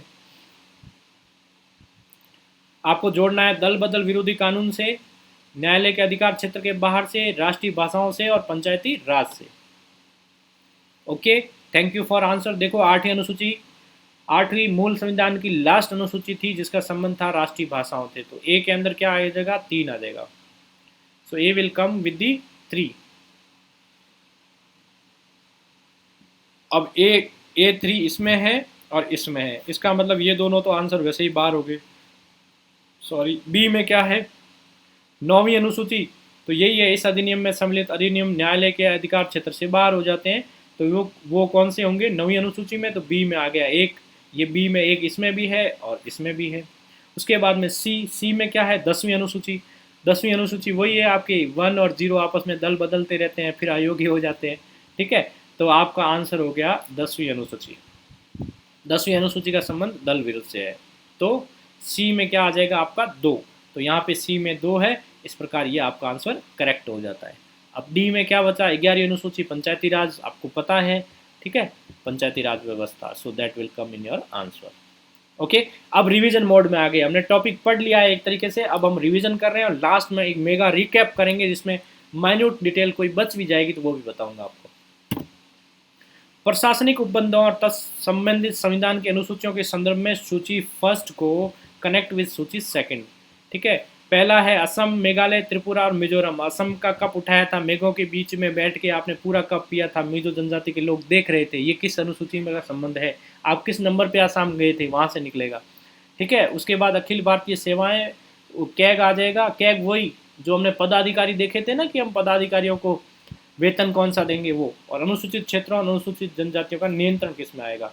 यहाँ देखना 2 चीज़ें हैं, एक तो असम, मेघालय, त्रिपुरा और मिजोरम राज्य अलग से दिए हुए हैं छठी अनुसूची में, और अनुसूचित क्षेत्र और अनुसूचित जनजातियों का नियंत्रण सूची है वो दे रखी है आपके 5वीं अनुसूची में, तो ये आपको याद रखना है। अब ए का संबंध, असम आप छठे नंबर पे गए थे, तो ए में 6 आए, ए में आएगा आपके छठी अनुसूची जो कि 4 नंबर पे लिखी हुई है, तो ए में 4 आपको यहाँ मिलता है और यहाँ मिलता है। बी, अखिल भारतीय सेवाएं, ठीक है। सी में कैग और डी में अनुसूचित क्षेत्र, अनुसूचित जनजातियों का नियंत्रण। तो डी में अभी मैंने आपको बता लिया था कि ये 5 में आती है, ठीक है। तो यहाँ पे आपका 5 आ गया, 5 किस में, 2 में। डी डी के साथ आपके क्या आना चाहिए, 2 आना चाहिए, ठीक है। ये आंसर आप ओके, ये यहाँ पे डी होगा शायद, ये पड़ा ये डी यहाँ पे, एक्चुअली यहाँ होना चाहिए, डी में 2, ठीक है। उसके बाद में क्या, अब बाकी वाले आप कर लो। बी में 3, बी क्या है, अखिल भारतीय सेवाएं, उसके अंदर क्या आएगा, 7वीं अनुसूची जो है उसमें 3 अनुसूचियाँ डाली, संघ क्षेत्र, राज्य क्षेत्र। तो जो संघ क्षेत्र है वो अखिल भारतीय सेवाएं होती है, उसके अंदर सम्मिलित है। ओके, सो एक तरीके से आंसर हो गया सी में 1। सी देख लो यहाँ पे, कैग का संबंध किससे होगा, दूसरी अनुसूची से होगा, जिसमें विभिन्न पदाधिकारी होते हैं, उनके वेतन की बात हम वहाँ करते हैं, ठीक है दोस्तों। तो अब आप ये चीज़ें देखते चलो। अभी हमने क्या किया, एमसीक्यू देखी। अब यहाँ पे हमने क्या देखा कि आप पीछे जो अभी तक मेरे यूट्यूब पे वीडियो है, उस वीडियो के अंदर आपको जैसे लोकपाल देखोगे तो ऐसे ही उसमें एमसीक्यू नहीं है, लेकिन याद आपको अच्छे से हो जाएगा। उसके बाद में हमने एमसीक्यू प्लस उसमें जोड़ दिया डिस्कशन। उसमें क्या किया, आपको प्रस्तावना पढ़ा दी। प्रस्तावना पे जितने प्रकार के प्रश्न बनते हैं आपको एक जगह मिल जाएंगे। एक बार आप ये वीडियो देख लो, बाद में कोई और वीडियो देखने की जरूरत नहीं है, कम से कम उस टॉपिक को आप टिक करके परमानेंटली रख सकते हो। उसके बाद हमने देखे संविधान के भाग, अब देख रहे हैं संविधान की अनुसूचियाँ। ये एक साथ अलग अलग इसलिए देख रहे हैं कि परीक्षा के अंदर यही कंफ्यूज करती है, भाग अनुसूचियों में घुस जाते हैं और अनुसूचियाँ भाग में घुस जाती हैं। तो भाग तो 22 हैं और अनुसूचियाँ मात्र 12 है, जिसमें 8 पहले थी और 4 बाद में जोड़ी गई है। इसको आप कंपेरिजन करके साथ साथ में चले। साथ में जो अनअकैडमी का मेरा पेज है, प्रोफाइल है, वहाँ पे आपको कुछ स्पेशल क्लासेस भी मिलेगी, तो आप टाइम मिले तो उसको वहाँ जा कर के भी देख सकते हो, ठीक है दोस्तों। उसके अलावा आप चाहते हो कि मेरे साथ और कनेक्ट हो, कोई सवाल वगैरह पूछना चाहते हो, तो जो मेरा FB पेज है, ठीक है, study with DSR, study with DSR, यहाँ पर भी मैं कोशिश करता हूँ कि आपको आने वाले नए सेशन वगैरह की जानकारी दे दूँ, तो आप यहाँ से ये जानकारी ले सकते हो। अगला क्वेश्चन, संविधान की अनुसूची और उससे संबंधित विषय कौन सा सम्मिलित नहीं है। देखो अभी तक सम्मिलित है। परीक्षा में क्या करते हैं, ऐसे एकदम से सवाल टपक पड़ता है, सम्मिलित नहीं है, तो गोला कर दें परीक्षा के अंदर। चलो गिव योर आंसर। बहुत सरल लग रहा है, यही अच्छी चीज़ है, ठीक है। 10वीं अनुसूची दल बदल सही। 7वीं अनुसूची केंद्र राज्य शक्ति का विभाजन, ये भी आपको पता है, ठीक है। द्वितीय अनुसूची निर्वाचन आयोग के अधिकार, ये तो भाई नहीं आए अभी तक। प्रथम अनुसूची राज्य और केंद्र शासित प्रदेशों की सूची, ये हमने कर दिया। जब तेलंगाना का हमने अभी पिछले क्वेश्चन देखा था कि जब हमने नया तेलंगाना बनाया तो हमने क्या किया, प्रथम अनुसूची के अंदर चेंज किया, ठीक है। अब लेटेस्ट क्वेश्चन ये बन जाएगा कि JNK और लद्दाख जो आपने यूटी बनाए तो कौन सी अनुसूची में परिवर्तन किया, तो आपका आंसर होगा प्रथम अनुसूची। इसको करंट के साथ जोड़ते चलिए, एग्जाम में ये क्वेश्चन आपका इंतजार कर रहा है, जाके वहाँ गलत मत करना।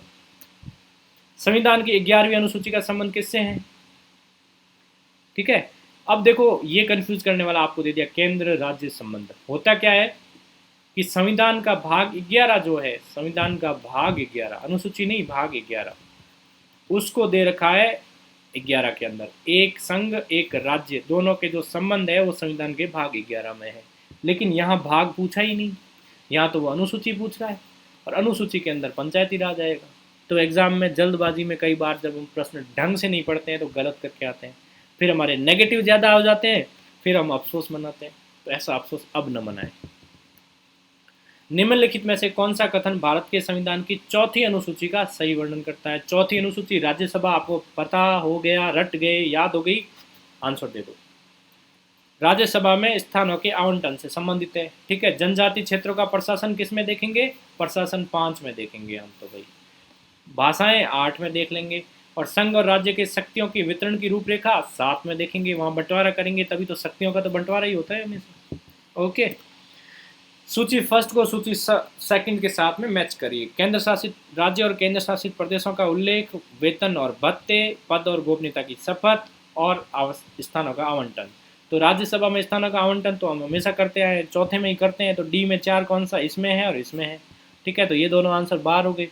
विभिन्न पदों के शपथ, शपथ में 3 अक्षर है तो तीसरी अनुसूची में चले जाते हैं भाई, सी में 3, तो ये हो गया आपके सी में 3, आंसर भी ये एक तरीके से हो गया। बी में 2 आपको मिल जाएगा, महत्वपूर्ण पदाधिकारियों के वेतन और भत्ते। द्वितीय अनुसूची में केंद्र और राज्य केंद्र और राज्य का संबंध किससे है, तो प्रथम अनुसूची से।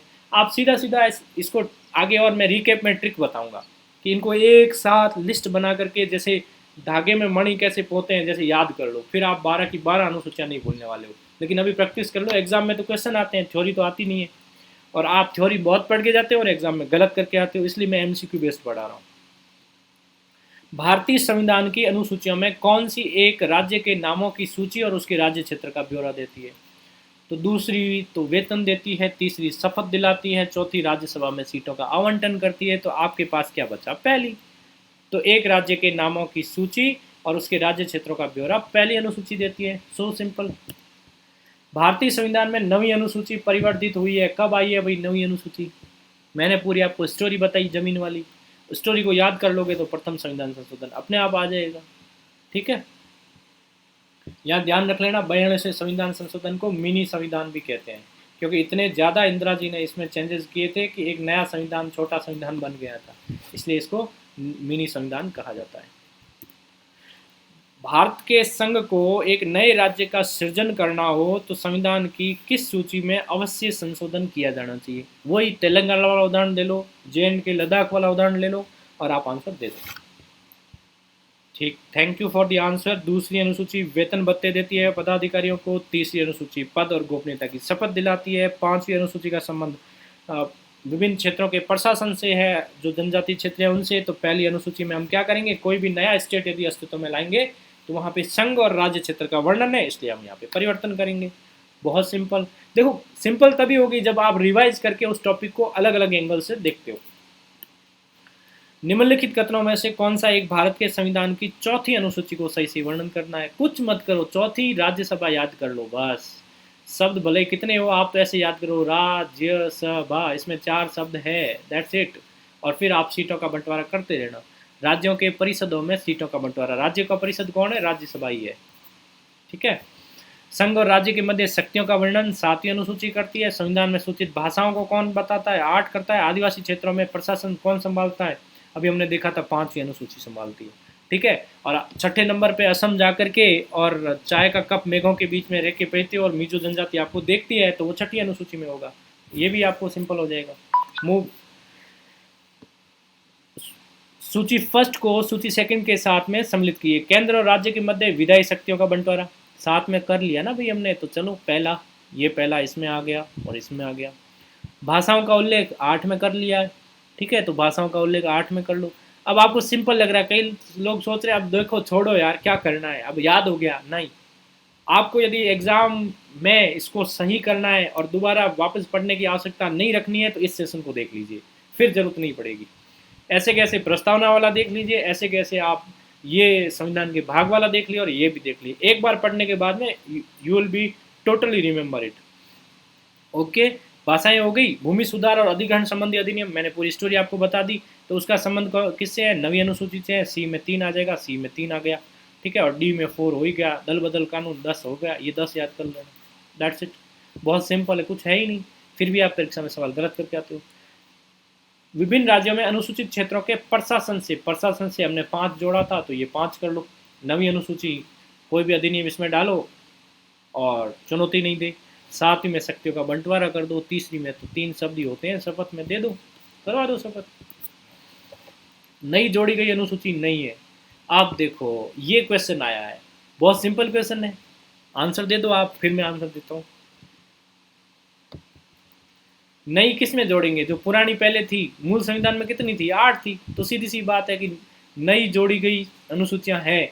अब ये है की बजाय इसने नहीं है पूछ लिया, तो 8 तक तो मामला सुरक्षित है। तो 8 तो नहीं है, तो 8 पहले थी, इसलिए 8वीं अनुसूची नहीं है। 9वीं हमने बाद में जोड़ी प्रथम संविधान संशोधन में।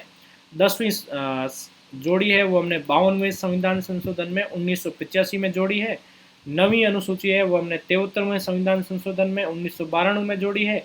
और 11वीं एक मिनट, हाँ मिस कर दिया मैंने। 9वीं अनुसूची जो है वो हमने प्रथम संविधान संशोधन में, फर्स्ट कॉन्स्टिट्यूशनल अमेंडमेंट में जोड़ी है।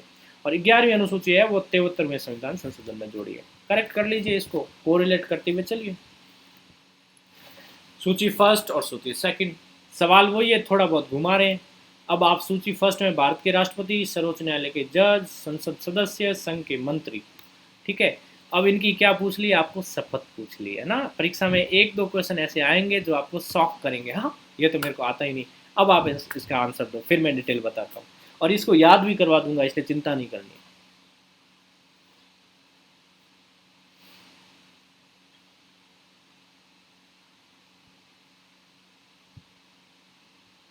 Okay, thank you. कितने लोगों के आंसर सही हुए हैं? कम के हुए हैं? कम के कैसे हुए? कोई नहीं, देख लेते हैं हम। अब यहाँ देखो, सूचना की गोपनीयता। आपने ध्यान दिया प्रधानमंत्री जब वहाँ पे जा कर के शपथ ले रहे हैं, याद करो, मोदी जी वहाँ, मनमोहन सिंह जी वहाँ ले रहे हैं, या मुख्यमंत्री जब शपथ लेता है तो उसकी कभी लाइव सुनिए, या उनके मंत्री कभी शपथ लेते हैं, मंत्री, तब लाइव सुना है कभी, या न्यूज़पेपर में पढ़ा हो? तो वहाँ एक वो कहते हैं कि कोई भी विषय जो मुझे ज्ञात होगा या मेरे संज्ञान में लाया जाएगा, उसको मैं किसी अन्य व्यक्ति को, यदि विधिक आवश्यकता नहीं है तो सूचित नहीं करूंगा। ये क्या है? मंत्री है, ये गोपनीयता की शपथ लेते हैं वहां पे। ठीक है, अब आपको आंसर देख लो, संघ के मंत्री, डी में क्या हो गया, एक। अब देख लो, यहाँ पे आपका हो गया, यहाँ से यहाँ डी उठाओ, ठीक है, और डी में हो गया एक, यहाँ आएगा डी में एक, ये वहाँ चला गया है। ठीक है, तो ये देखो डी में एक हो गया। उसके बाद कर्तव्यों का, अब यहाँ देखो, संविधान और विधि की मर्यादा कौन रखेगा? विधि यानी कानून, और कानून की मर्यादा तो जज ही रखेंगे साहब। तो बी में क्या हो गया, चार। अब आप देख लो बी में चार किस में है, यहाँ पे ऐसे देखो, बी सर्वोच्च न्यायालय के जज, बी में चार। ओके, ये आपके आ रहा है बी में चार, यहाँ पे आ गया बी में चार। ठीक है, ये डी में एक यहाँ पर भी है तो ये चल जाएगा। उसके बाद में फिर क्या बचा, संसद सदस्य, और एक बचा आपके राष्ट्रपति। राष्ट्रपति किसका रक्षक होता है? संविधान का, संविधान के प्रति श्रद्धा और निष्ठा रखता है। और हम देखते हैं तो राष्ट्रपति के पूरा एक संविधान ने चैप्टर दे रखा है, इतने सारे अनुच्छेद दे रखे हैं।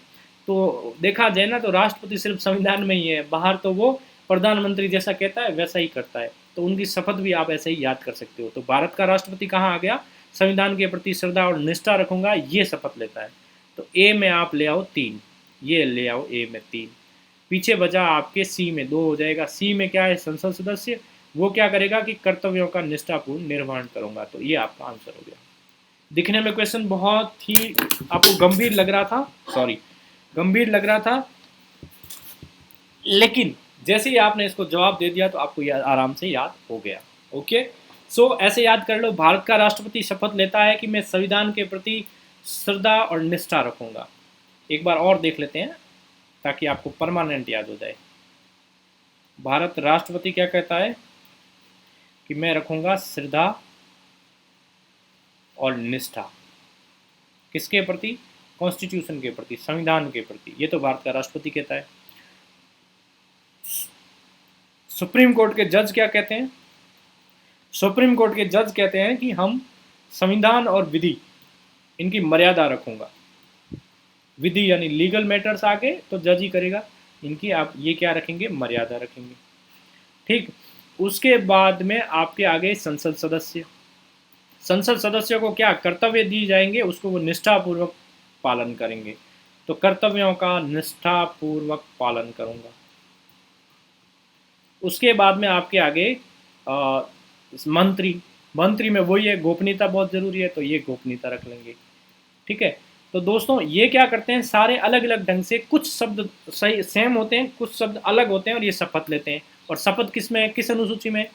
शपथ में 3 शब्द, अनुसूची में 3 शब्द, तीसरी अनुसूची के अंदर। तो ये आपको याद रखना है। तो भारत का राष्ट्रपति कहेगा कि मैं संविधान के प्रति सच्ची श्रद्धा और निष्ठा रखूंगा। जज जब शपथ लेंगे तो बोलेंगे मैं संविधान और विधि की मर्यादा रखूंगा।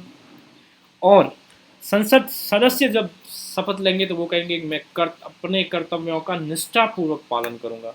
और मंत्री कहेंगे कि मैं सूचना की गोपनीयता रखूंगा। ऐसा नहीं कि आप आज शाम को मंत्री हो और कल आप कोई इम्पोर्टेंट कानून लाने वाले हो और आप अपनी बड़ी कंपनी के कोई मालिक है उसको पहले सूचना दे दो कि हम ऐसा एक्ट ला रहे हैं, कल से तुम समझ जाना। जैसे नोटबंदी की पहले ही किसी को आपने सूचना दी तो वो तो फिर कानून काम ही नहीं कर पाएगा वहाँ पे। तो इसलिए ये कहा गया है कि सूचना की गोपनीयता मंत्रियों को रखनी होती है। तो ये शपथ था, थोड़ा आर्ट के क्वेश्चन था। मैंने कहा था आपको कि सारे डायमेंशन कवर करूंगा, तो ये भी एक डायमेंशन वहाँ पे था। अगला क्वेश्चन, भारतीय संविधान का कौन सा प्रावधान दल बदल निरोध से संबंधित रखता है? ठीक है, अब यहाँ पे क्या किया उसने, प्रावधान पूछ लिया। प्रावधान, अनुसूची नहीं पूछी डायरेक्टली। फिर भी आप तो दल बदल, दल एक 0 में बदल रहा है, 0 1 में बदल रहा है, ऐसा बदले नहीं बदले एग्जाम के लिए आप याद कर लो, भूलना नहीं इसको। ठीक है, 8वीं अनुसूची आपको पता ही है, भाषाओं से संबंधित है, और 10वीं अनुसूची इस क्वेश्चन का आंसर है। दल बदल के आधार पर निर्वाचित सदस्यों की अयोग्यता संबंधी विवरण संविधान की किस अनुसूची में? वही क्वेश्चन है, घुमा के पूछा है, ये 10वीं अनुसूची। तो दल बदल के बारे में मैं आपको बता देता हूँ थोड़ा सा। जब ये इतना दल बदल रहा है बार बार, तो अब आपको है ना परीक्षा में दल नहीं बदलना है, और बदलो तो पास होने वालों में दल में सम्मिलित होना है। दल बदल कानून ये कहता है कि कोई भी ए व्यक्ति है, ये यदि चुना गया जेड पार्टी से और चला गया विधानसभा में,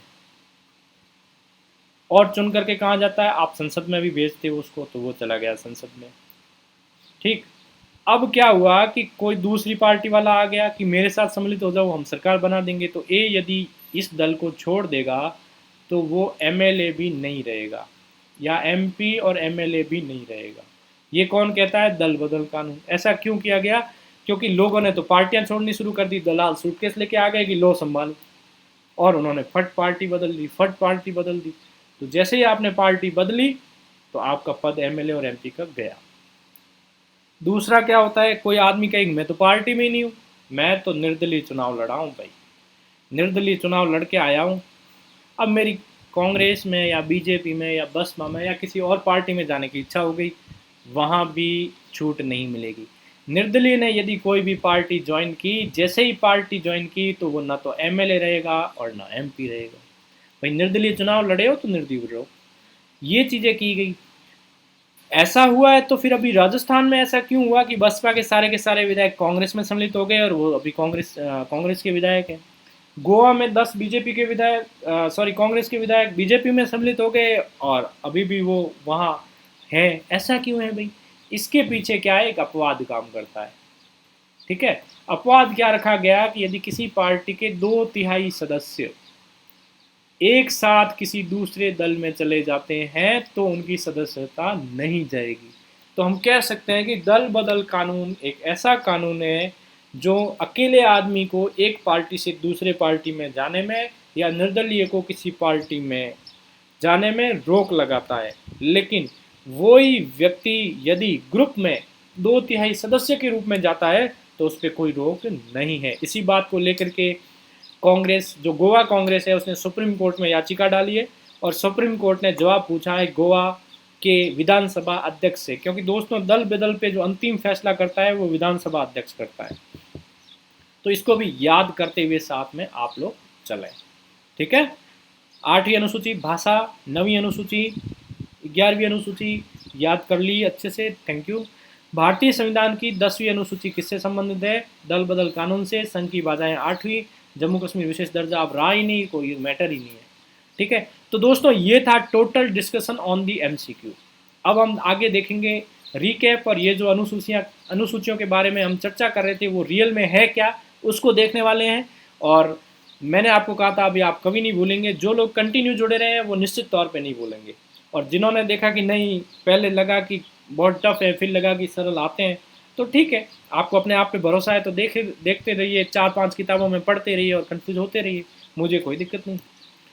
तो दोस्तों यदि आपको do you really like it session आपको अच्छा लगा है क्या, मुझे नहीं पता, आप जानते हो, तो टेल योर फ्रेंड्स, अपने मित्रों को बताएं। ठीक है, और मित्रों को क्या बताएं कि अनअकैडमी प्लेटफॉर्म पे वो मुझे फॉलो कर सकते हैं जब सब्सक्रिप्शन लेते हैं प्लस कोर्सेज का। मैं अभी ज्योग्राफी और पॉलिटी, उसका ज्योग्राफी पॉलिटी की भी क्लासेस वहाँ पे आपको अनअकैडमी प्लेटफॉर्म पे प्लस कोर्सेज के रूप में मिलेगी। अभी करंट अफेयर की क्लासें आपके यूट्यूब चैनल पे शीघ्र ही आ रही है, तो आप उसमें पार्टिसिपेट कर सकते हो, इसके लिए आप यहाँ पे फॉलो करें। ठीक है, ये मेरा विवरण है कमांडेंट एग्ज़ाम, आरएस एग्ज़ाम, ये सारी चीज़ें, ठीक है, अब पता है। चलो, जैसा मैंने वादा किया था कि पहले हम एमसीक्यू डिस्कस करेंगे, फिर सारी अनुसूचियाँ देख लेंगे। अब आपको अनुसूचियों के तो आप मास्टर बन चुके हो, ठीक है, मेरे से ज़्यादा अब आपको आता है, फिर भी आइए रिवीजन तो कर ही सकते हैं ना, जब ज़्यादा आता है तो भी। चलो आ जाओ, फटाफट रिवीजन कर देते हैं। भारतीय संविधान की अनुसूची में कुल कितनी है? 12 अनुसूचियाँ। प्रथम अनुसूची में क्या है? भारतीय संघ के घटक राज्यों और संघ शासित क्षेत्रों का उल्लेख है। अब इस संख्या को थोड़ा रिवाइज कर लें दोस्तों। 29 स्टेट थे पहले, जे एंड के जो था वो पहले क्या था? एक राज्य था, तो टोटल 29 होते थे, अब कितने हो गए? ये 28 हो गए। और 2 नए केंद्र शासित प्रदेश आ गए, तो 7 के अंदर आप 2 जोड़ दो तो हो गए 9। तो अब आज के भारत की स्थिति है 28 राज्य और 9 केंद्र शासित प्रदेश। जीके का क्वेश्चन है, याद कर लेना। संविधान के 62वें संविधान संशोधन के द्वारा दिल्ली को राष्ट्रीय राजधानी क्षेत्र का दर्जा दे दिया गया, ये हमने लिखा है उसमें, ठीक है। 2 जून 2014 को हमने आंध्र प्रदेश को पृथक तेलंगाना राज्य बना लिया। इससे पहले 28 राज्य थे, 28 से तेलंगाना आया तो 29 बन गए, जम्मू कश्मीर टूटा तो फिर वापस 28 हो गए। केंद्र शासित प्रदेश पहले 7 थे, अब हमने वहाँ पे कर दिए 9। द्वितीय अनुसूची, भारत की राज्य व्यवस्था के विभिन्न पदाधिकारी कौन? राष्ट्रपति, राज्यपाल, लोकसभा के अध्यक्ष भी हैं, राज्यसभा के सभापति, उपसभापति, विधानसभा के अध्यक्ष और सभापति, विधान परिषद के सभापति और उपसभापति, सुप्रीम कोर्ट, हाई कोर्ट और कैग। इन सब लोगों को क्या वेतन मिलेगा, क्या भत्ते मिलेंगे और क्या पेंशन मिलेगी, इन तीनों चीज़ों का वर्णन आपको सेकंड अनुसूची के अंदर मिलेगा। याद क्या करना है? कौन से पदाधिकारियों की बात की गई है और उनके किन मुद्दों की बात की गई है। तो पदाधिकारी राष्ट्रपति, राज्यपाल, फिर लोकसभा है तो उसका अध्यक्ष और उपाध्यक्ष, राज्यसभा है तो उसका सभापति और उपसभापति, विधानसभा है तो उसका अध्यक्ष और उपाध्यक्ष, और विधान परिषद का सभापति और उपसभापति। उसके बाद बचे सुप्रीम कोर्ट, हाई कोर्ट के जजेस, और फिर एक कैग आ गया। कैग को याद रख लेना, सवाल यही आएगा, जो आपको नहीं आता है वही घूम के पूछेगा कि कैग के वेतन भत्तों का वर्णन किस अनुसूची में है, तो आपका आंसर सेकंड होना चाहिए। तृतीय अनुसूची, इसमें पदाधिकारी जो भी है उनकी हम शपथ का वर्णन करते हैं। पदाधिकारी कौन? राष्ट्रपति, जो कहता है कि मैं संविधान के प्रति निष्ठावान रहूंगा। उपराष्ट्रपति, मंत्री जो कहता है कि मैं गोपनीयता की शपथ लेता हूँ। हाई कोर्ट और सुप्रीम कोर्ट के जज जो कहते हैं कि मैं विधि और संविधान की मर्यादा के अंदर रहूंगा। इनकी शपथ का वर्णन तृतीय अनुसूची में करते हैं। तृतीय अनुसूची को आप कैसे याद करते हो? शपथ में भी 3 शब्द और अनुसूची में भी, तृतीय अनुसूची में भी 3 शब्द। चौथी अनुसूची हमने याद कर लिया था, सीधा सीधा राज्यसभा देख लो, 2 शब्द ये मान लो राज्य और 2 शब्द सभा के।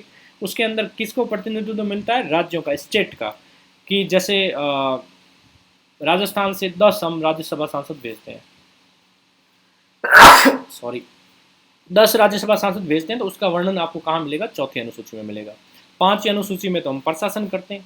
कहाँ प्रशासन करते हैं? अनुसूचित क्षेत्रों में, अनुसूचित जनजाति के क्षेत्रों में। 5वीं में प्रशासन करते हैं, याद कर लेना। 6ठी अनुसूची में आप 6ठे नंबर पे असम जाते हो, मेघों के बीच में बैठते हो, पूरा का पूरा चाय का कप पी लेते हो और मिजो जनजाति आपको देखती है, तो जनजाति क्षेत्रों के प्रशासन के बारे में आप प्रावधान करते हो, बिल्कुल नहीं भूलना है आपको। 7वीं अनुसूची, केंद्र और राज्यों के बीच शक्तियों का बंटवारा करते हैं। ये ऐसी अनुसूची है जो सबको आती है। 3 सूचियां हैं, संघ सूची, राज्य सूची और समवर्ती सूची। संघ सूची के अंदर केंद्र सरकार कानून बना सकती है, और पहले 97 विषय थे, अब 98 है। राज्य सूची में राज्य सरकारें कानून बना सकती है, और राष्ट्र हित का मुद्दा होने पे केंद्र सरकार भी कानून बना सकती है, और इसमें पहले 66 थे, अब 62 है, मतलब ये कम हो गए हैं, ठीक है, इसमें अभी भी 98 है। समवर्ती सूची में केंद्र और राज्य दोनों सरकारें कानून बना सकती है, लेकिन यदि केंद्र सरकार ने कानून बना लिया तो वो फिर मान्य होगा, राज्य सरकार का कानून अपने आप ही ध्वस्त हो जाएगा। पहले 47 थे और अब 52 है। इसका क्विक रिवीजन देखना चाहो तो ऐसे देखो, ये है आपका सेंटर और ये है आपका स्टेट। ये जितने भी यहाँ मैं बॉक्स कर रहा हूँ इस पे तो सेंटर कानून बनाएगा, और ये जो मामले होंगे उस पे स्टेट कानून बनाएगा। लेकिन ये जो मामले होंगे यहाँ पे, उस पे कौन बन, सेंटर और स्टेट दोनों कानून बना सकते हैं।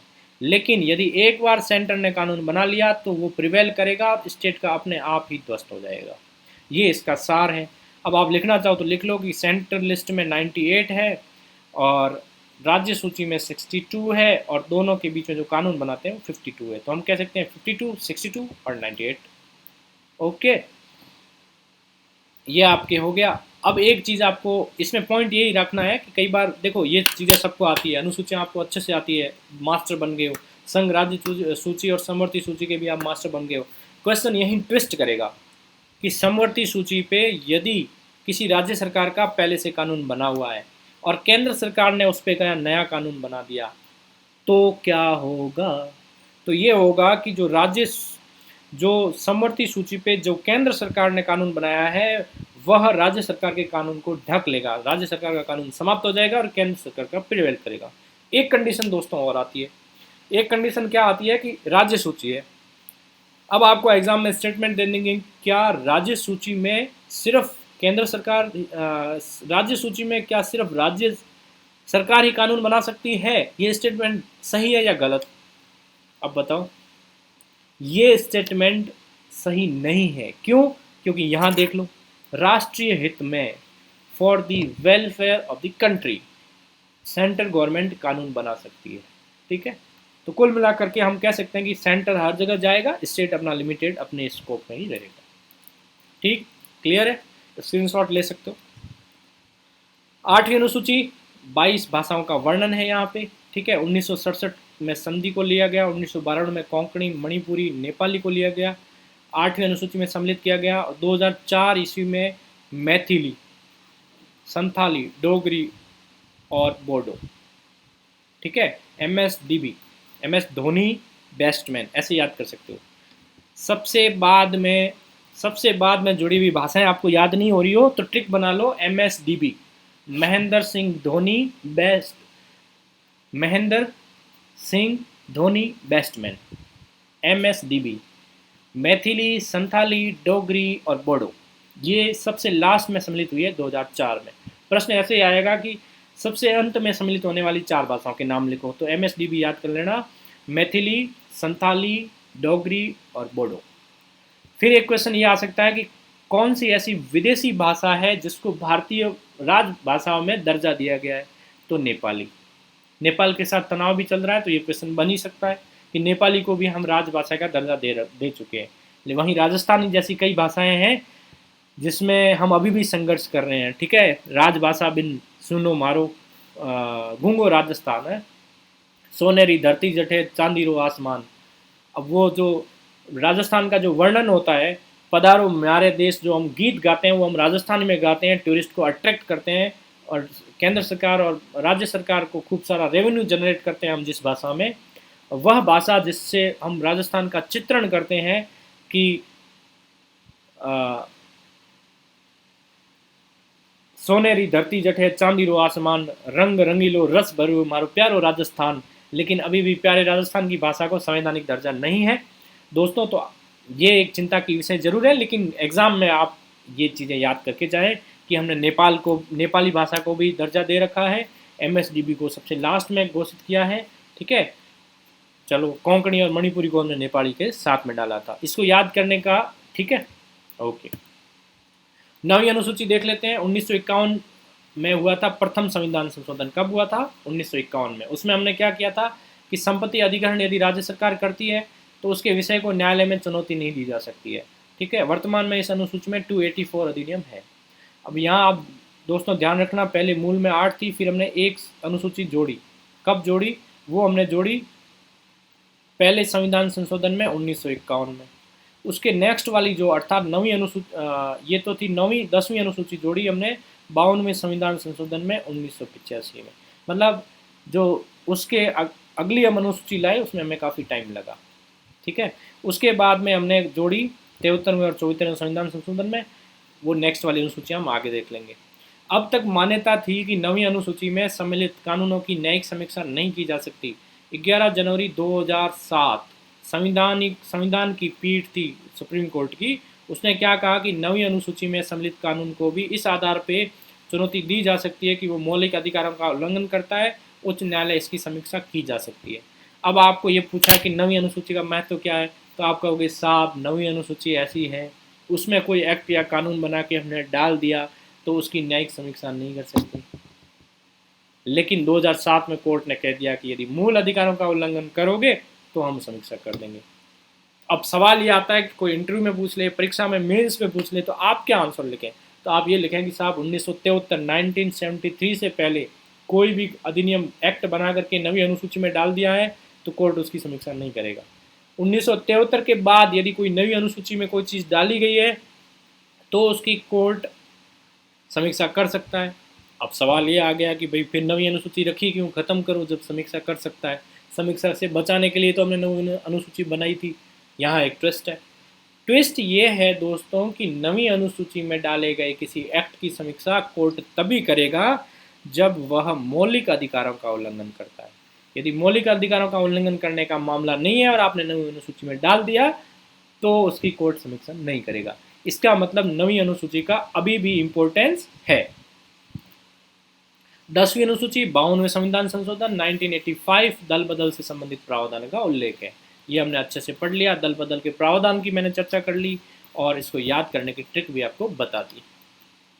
11वीं अनुसूची 73वें संविधान संशोधन में 1993 के अंदर जोड़ी गई। पंचायती राज संस्थाओं को कार्य करने के लिए 29 विषय दिए गए।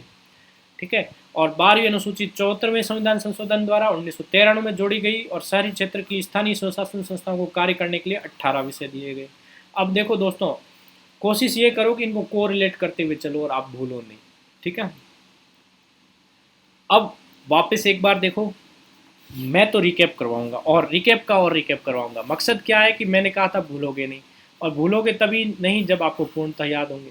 अब आप देख लो, एक चीज़ तो ये देख लो कि 8 अनुसूचियां मूल में थी। ठीक है। नवी अनुसूची हम लेकर के आए, कब लेकर के आए? पहले संविधान संशोधन में। कब लाए? 1952 में। 10वीं अनुसूची कब लेकर के आए? सॉरी, ये 1951 कर लो उसको। ठीक है। 10वीं अनुसूची हम कब लेकर के आए? 10वीं अनुसूची हम 52वें संविधान संशोधन में। कब लेके आए? 1985 में। ठीक है। 11वीं अनुसूची कब लेकर के आए? 73वें संविधान संशोधन। कब आया? 1993 में। ठीक है। इसको 1993 में लेकर के आए। उसके बाद आगे आपके 12वीं अनुसूची, इस 74वां संविधान संशोधन, ये 1993 में। ये आपकी एक टेबल तैयार होगी, आप चाहो तो कॉपी में लिख सकते हो, आपको याद हो जाएगी। ठीक है। और परमानेंट ये चीज़ें होनी चाहिए। दूसरी, आप एक चीज़ में और रिवाइज आपको करवाना चाहूँगा, वो है संविधान के भाग। संविधान के भाग, इससे पहले वाला वीडियो संविधान के भाग पे है, जो उसको याद करना चाहते हैं उसको पढ़ सकते हैं। और संविधान की अनुसूचियाँ, इसकी एक कंपेरेटिव टेबल करते हुए चलते हैं ताकि आपको ये चीज़ें याद हो जाए। भाग 1 में संघ और राज्य क्षेत्र का वर्णन, अनुसूची 1 में संघ और राज्य क्षेत्र का वर्णन। ठीक है। उसके बाद संविधान भाग 2 में नागरिकता का वर्णन है। यहाँ अनुसूचियाँ में 2 में वेतन भत्तों का वर्णन है। ठीक है। संविधान के भाग 3 के अंतर्गत मूल अधिकारों का वर्णन है और संविधान की 3री अनुसूची के अंतर्गत शपथ का वर्णन है। संविधान के भाग 4 में नीति निर्देशक तत्व रखे गए हैं और संविधान की अनुसूची जो आपकी 4 है उसके अंदर राज्यसभा में सीटों के आवंटन को रखा गया है। संविधान के भाग 5 में का संबंध संघ से है और संविधान की अनुसूची जो 5 है उसका संबंध है प्रशासन से, जनजातीय क्षेत्रों के प्रशासन से। संविधान के भाग 6 का संबंध है, वह है संघ के बाद क्या आएगा? राज्य आएगा। तो राज्य क्षेत्र से, राज्य से संबंधित है, जैसे राज्यपाल, मुख्यमंत्री, इनका संबंध है। संविधान की जो अनुसूची 6 है, ठीक है, अनुसूची 6 से संबंध है, वही 6ठे नंबर पे असम गए थे ना, हाँ वहाँ की। ठीक है। फिर है संविधान का भाग 7, ये निरसित हो चुका है, मतलब वर्तमान में अस्तित्व में नहीं है। संविधान की अनुसूची 7, शक्तियों का बंटवारा, आपने कर लिया। उसके बाद में संविधान का भाग यहाँ पे देखो 8 का संबंध है संघ राज्य क्षेत्रों से। संविधान की अनुसूची 8 का संबंध है भाषाओं से। संविधान का उसके बाद में आ जाएगा भाग 9। भाग 9 का संबंध है पंचायती राज से। ठीक है। और संविधान की आप आ जाओ यहाँ पे अनुसूची 9 जो आपने यहाँ पे जोड़ी थी। ठीक है। समझ में आ गया आपको? न्यायालय में चुनौती नहीं दी जाए, वो अनुसूची 9। उसके बाद में आप आ जाओ संविधान, यहाँ पे देखो 9 के बाद में संविधान की अनुसूची 10 के अंदर क्या आ गया आपके? दल बदल आ गया यहाँ पे। तो कहने का मतलब ये है कि जब तक आप कंपैरेटिव टेबल नहीं बनाओगे तब तक आपको सारी चीज़ें याद रहने वाली नहीं है। और यदि एक बार आप कंपैरेटिव टेबल बना लोगे तो आराम से एक एक चीज़ आपको याद हो जाएगी। ठीक है। तो आई होप आप ये कॉपी में मैंने आपको हिंट दे दिया टेबल कैसे बनानी है। और मैंने डिस्कस भी कर लिया। ठीक है, आगे बढ़ते हैं। तो दोस्तों थैंक यू वेरी मच। यदि आपको ये सेशन पसंद आया हो तो सब प्लस कोर्सेज में ये कोड ज़रूर इस्तेमाल करें। अनअकैडमी पेज पे मुझे फॉलो करें। और आपने ये वीडियो देखा इसके लिए आपका बहुत बहुत धन्यवाद। आपने का कोई क्वेश्चन है तो आप कमेंट बॉक्स में यहाँ पे डाल सकते हो, मैं कोशिश करूँगा उसका जवाब देने का। ठीक है दोस्तों, थैंक यू वेरी